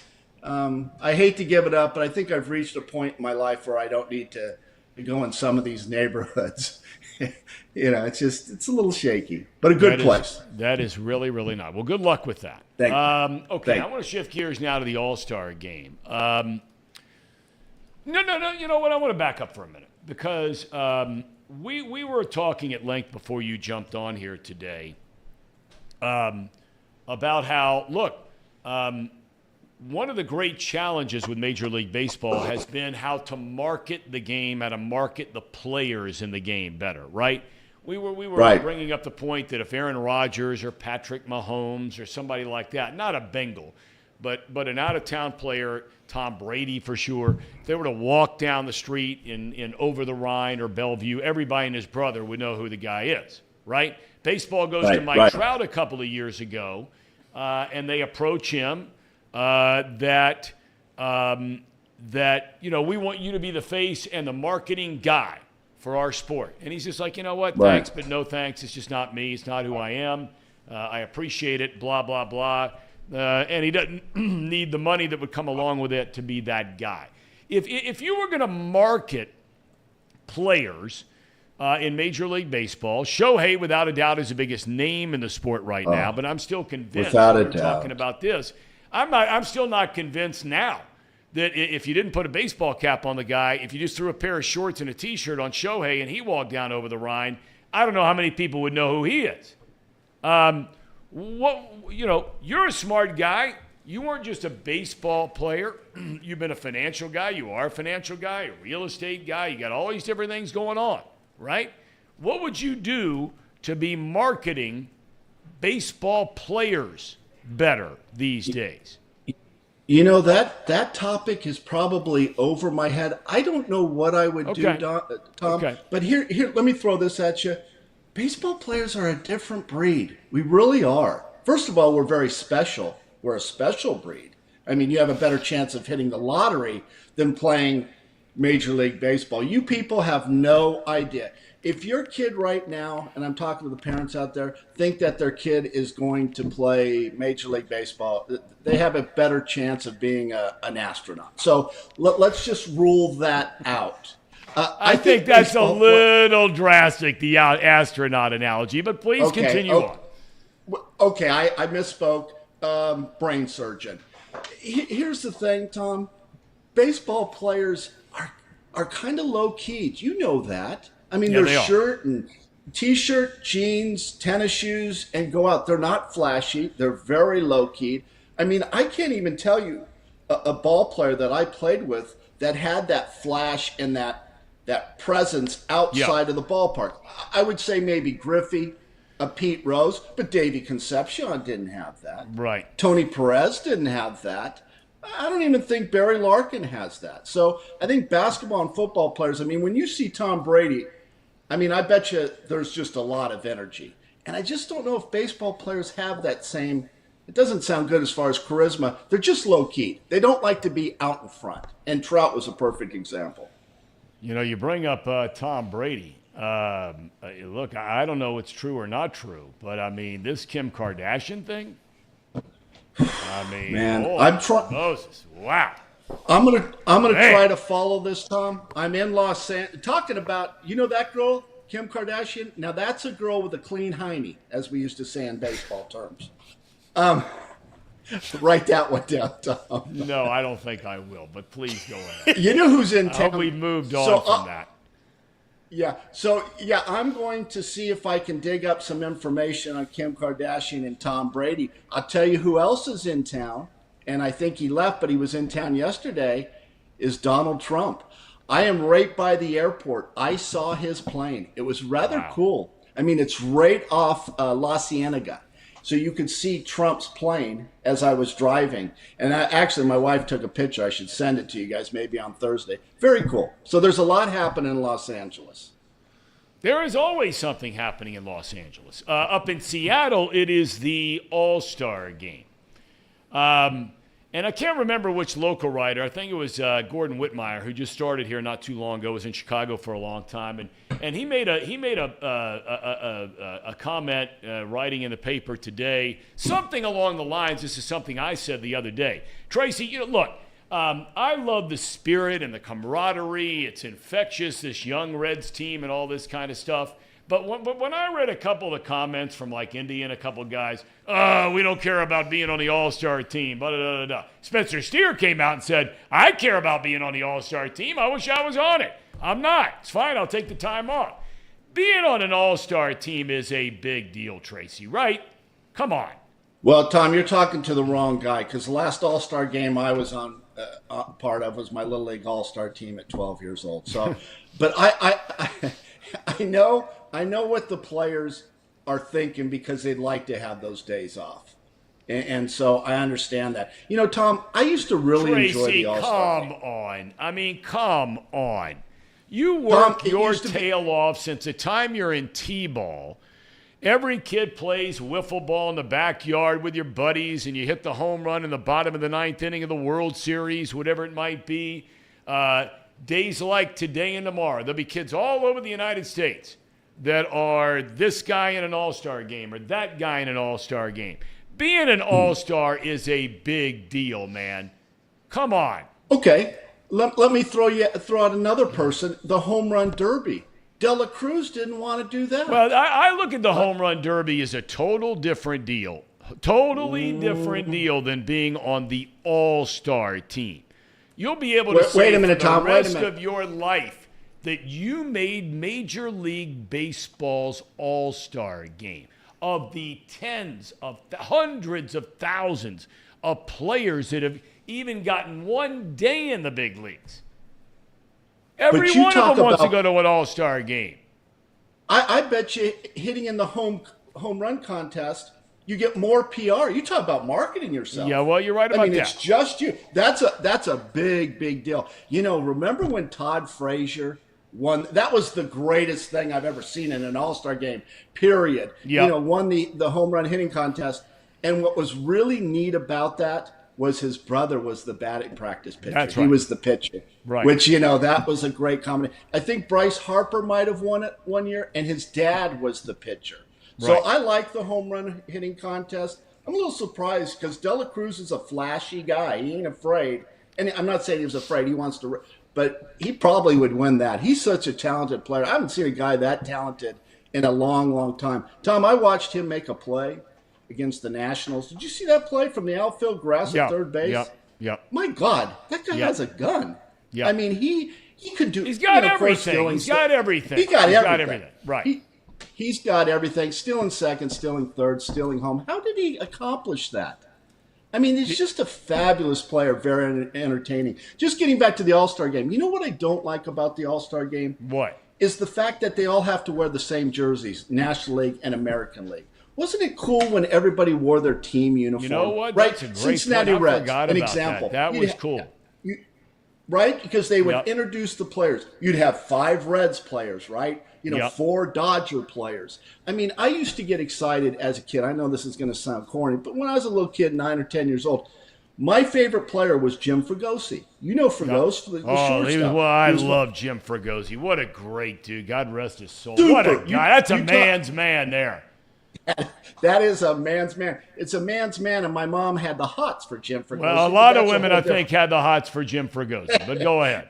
But when they introduced I would watch the game for sure when they introduced the players, and Jim Fregosi, being the lone representative, would step up and take his curtain call, whatever he would do. But that was cool. He was in his Angel uniform. Now that everybody has this American League, National League, and I understand Nike's forking out the big bucks, but it kind of takes away from the All-Star game, in my opinion. I think a lot of people agree with that. It's funny you bring that up about the uniforms. That's a very interesting point because I'd not even thought of that. For Reds fans, the coolest part about that All-Star game, because the Reds used to have a very firm and true policy. It might have still been around, Tracy, when you came up. Correct me if I'm wrong. They had a policy where no facial hair. We know about that. Mm-hmm. And you were only allowed to wear black spikes, right? And you couldn't pull up your stirrups. Yep. So when the Reds players would get to the All-Star game, all of a sudden, and one year like 6 of them started in the field.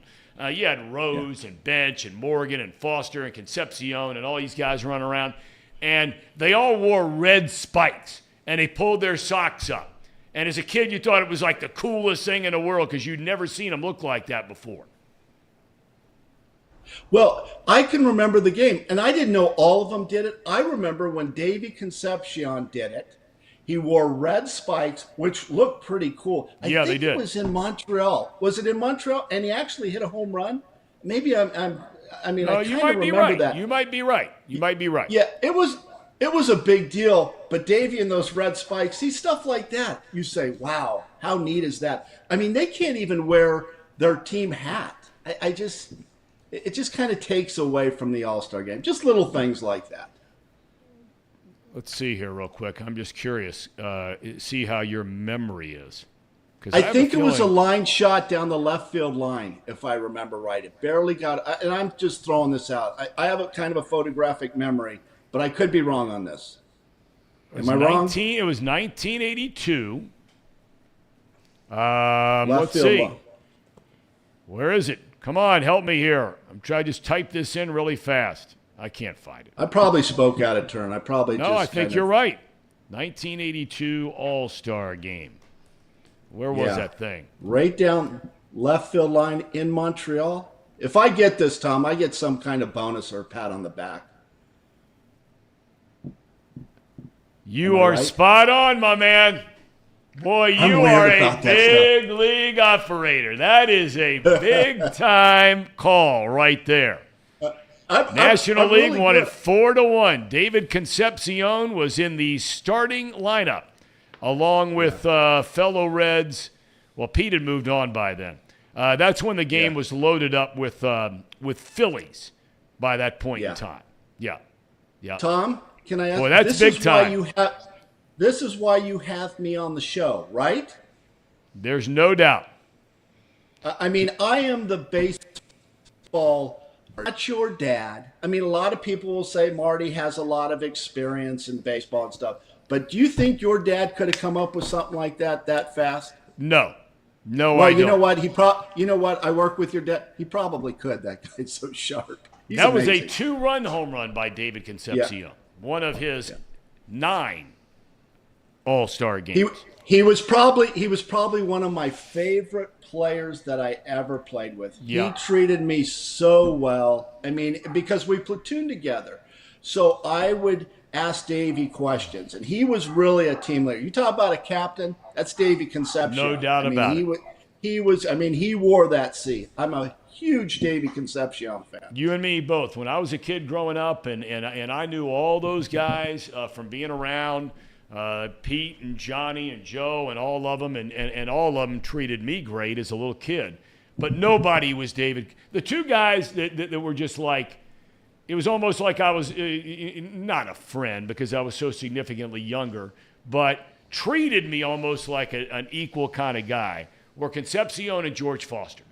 George. Foster's an unbelievable dude, but you're right. Concepcion, he was the man. How is that guy? George is actually from my neighborhood. George went to Lusinger High School. That was right down the street from Lawndale High School. So he's right from my area. You know, George was really not that considered a top prospect. He was drafted out of El Camino College. He didn't sign out of high school by a scout by the name of George Genevieve, who actually drafted my younger brother. And George was with the Giants. And George just worked his way through. And if you ever look at some of those stats of George Foster, I'll tell you, he is in my opinion, he is the most underrated Red of all time. He's that good. Some of those years, he hit 52 home runs one year? Yep. I mean, he had some monster seasons. I mean, the guy finished his career 348 home runs, knocked in almost 1,300 runs. Oh. He had 3 years in a row where he had 29 homers, drove in 121 runs. His MVP season of 77, 52 bombs, 149, as you like to say, ribeye steaks. Followed the next year by 40 bombs and 120 runs batted in. He had 3 years in a row, finished in the top 3 in the league MVP, 4 years in a row where he finished in the top 12 of the MVP, and then he was the MVP of an All Star Game. Not too so shabby. Good. And Tom, can I get some more kudos? Can I get another pat on the back for coming up with the 52 home runs that one year? Again, I'm kind of like Rain Man. Did you ever see that movie? Tom Cruise, Rain Man, with the numbers. You know, kind of a little wacky, but he's pretty good with the numbers. Just throw that at you. For you to come up with Davey Concepcion a home run in the All Star Game of '82 and name the city, that is pretty big time.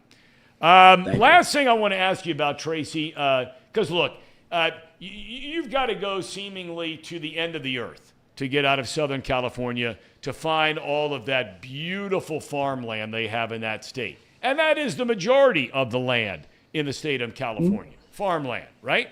Yeah. But, you know, here in Cincinnati, you don't have to go very far at all. Casey was sharing with us earlier, and I'm curious if you've never known anybody your whole life. He was sharing with us earlier that when he was growing up, that there used to be a Ride Your Family Tractor to School Day. Have you ever heard of such a thing? And do you have any thoughts on that? That's in Blanchester, right? Yes, that's correct. That's where Casey's from. That's a hillbilly. The Blanchester is like, he's like the Norwood. Blanchester's like the Norwood Northeast type. Blanchester's very shaky, I would say. So that doesn't surprise me. But in all honesty, isn't that cool? I think it's very cool. Farmland. Very cool. In Southern California, it's drive your German or Italian sports car day to school, right? Yeah. Like a Maserati or your Mercedes or whatever it might be.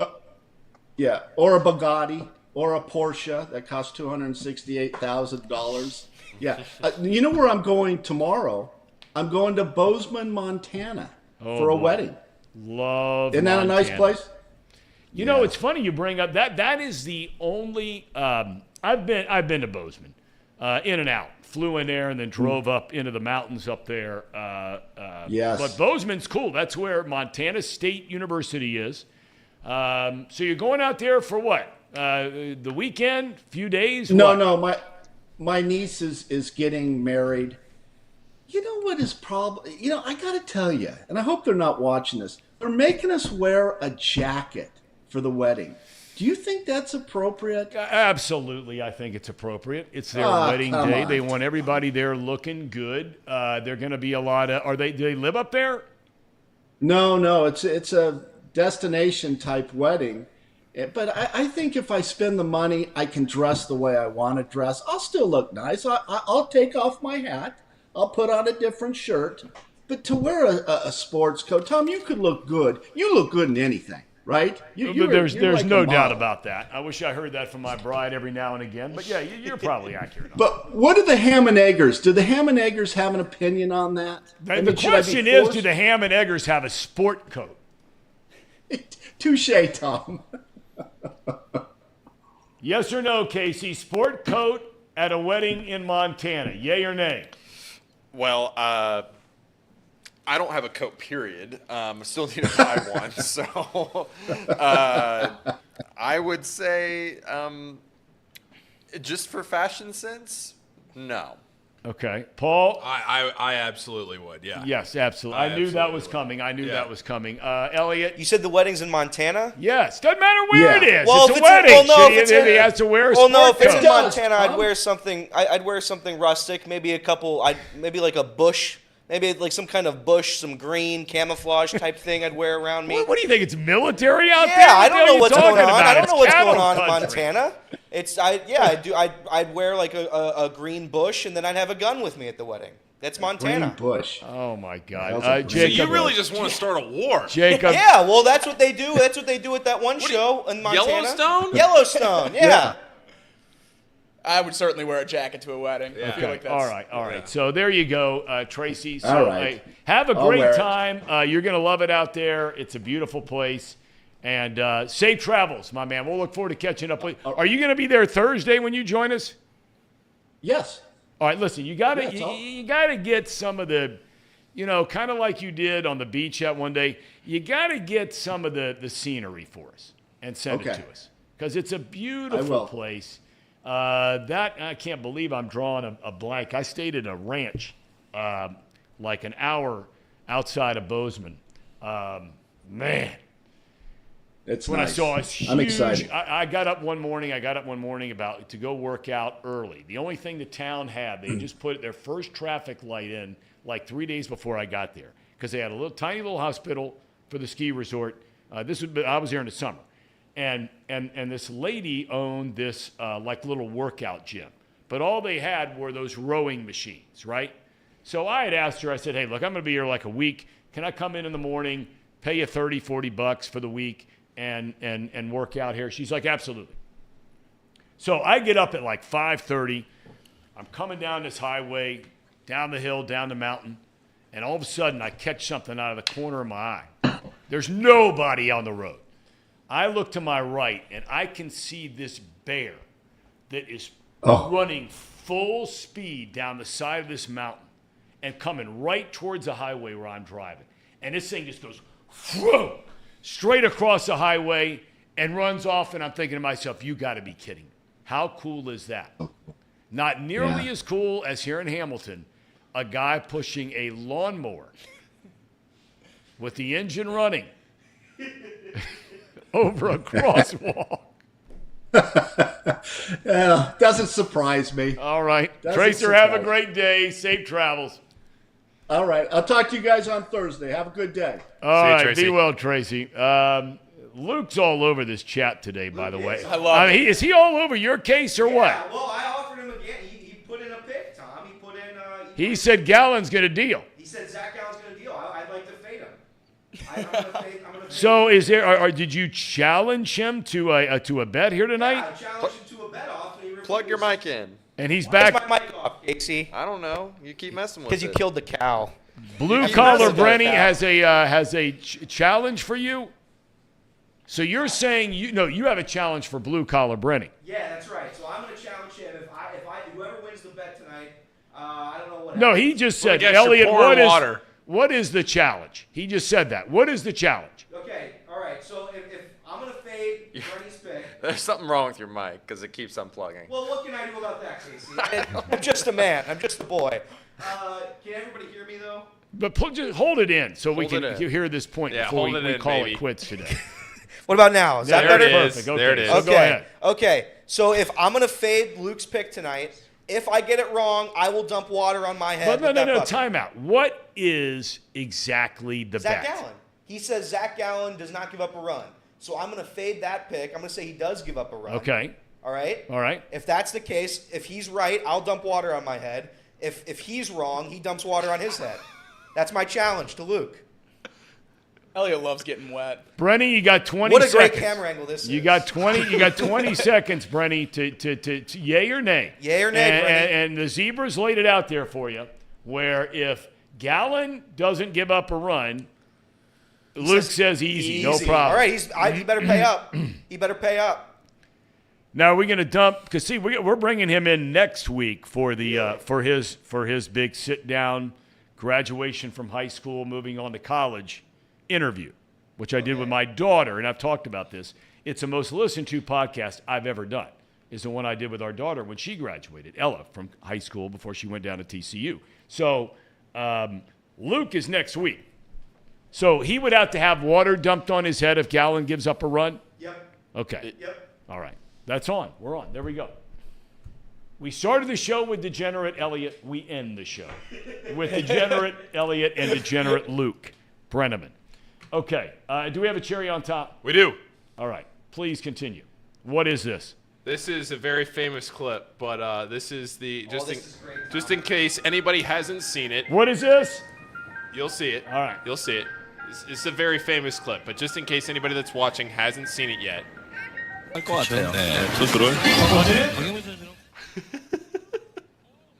Tom, this is electric. This is what we need here. Can you imagine TJ Friedel in this? TJ Friedel would be a lock. This is just some guys. They're just doing fundamental play here, Tom. This is fundamental play for competition. Just advancing that ghost runner over to third. The Red who would win this contest at the all-time played for the Reds would be Norris Hopper. Norris Hopper. He was a backup outfielder, right around 2.7, 2.08, 2.09, right in there. Great dude, solid player, but man, could he bunt. All right. That's really good. Our ratings have just gone through the roof on that. Casey, I do want to ask you before we get out of here. Yeah. When was this cow killed? It was like, God. I wasn't even in high school yet. Like, this was when my This was sister way, in way, school. way back. This is This some was like- lore thing. I'm just making There sure was- that there was actually this actually happened, because I remember my sister being really upset that this happened. She should have been. I'm just making sure that Harambe and Blaney didn't happen in the same summer. No kidding. Yeah, it's a real shame you killed that cow, Casey. I didn't kill the cow. I wasn't even in Wow. high school yet. Sad. It's really sad. I'm just the messenger. Don't shoot the Very messenger. sad. Death. You killed that cow. That's what you did, Casey. You have to live with it. There are a lot of people who have to live with that in Blanchester. Yeah, that's right. A lot. It's the town crime. That's right.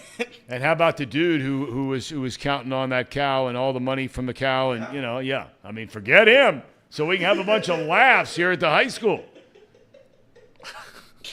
Forget that dude. His private property. Let's pull a prank and bring a cow up to the third floor of the high school. All right. Gentlemen, nicely done. Casey, Paul, Jacob, Elliot, thank you, men.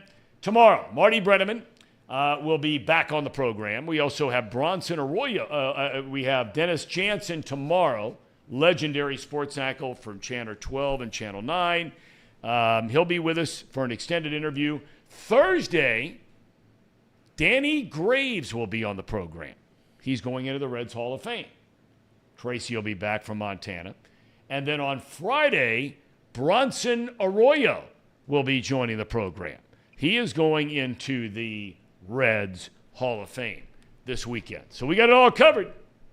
There might be some pretenders out there, only contenders here on Off the Bench. It's been over a month since we've had Marty on. He's ready to go. He's been in Europe. He's well rested. He's ready. He's been in Europe and then had to come back to what military might really means when he showed up in Annapolis for a few days. Got to get back grounded. Naval Academy. Have a great day, everybody. We'll see you tomorrow.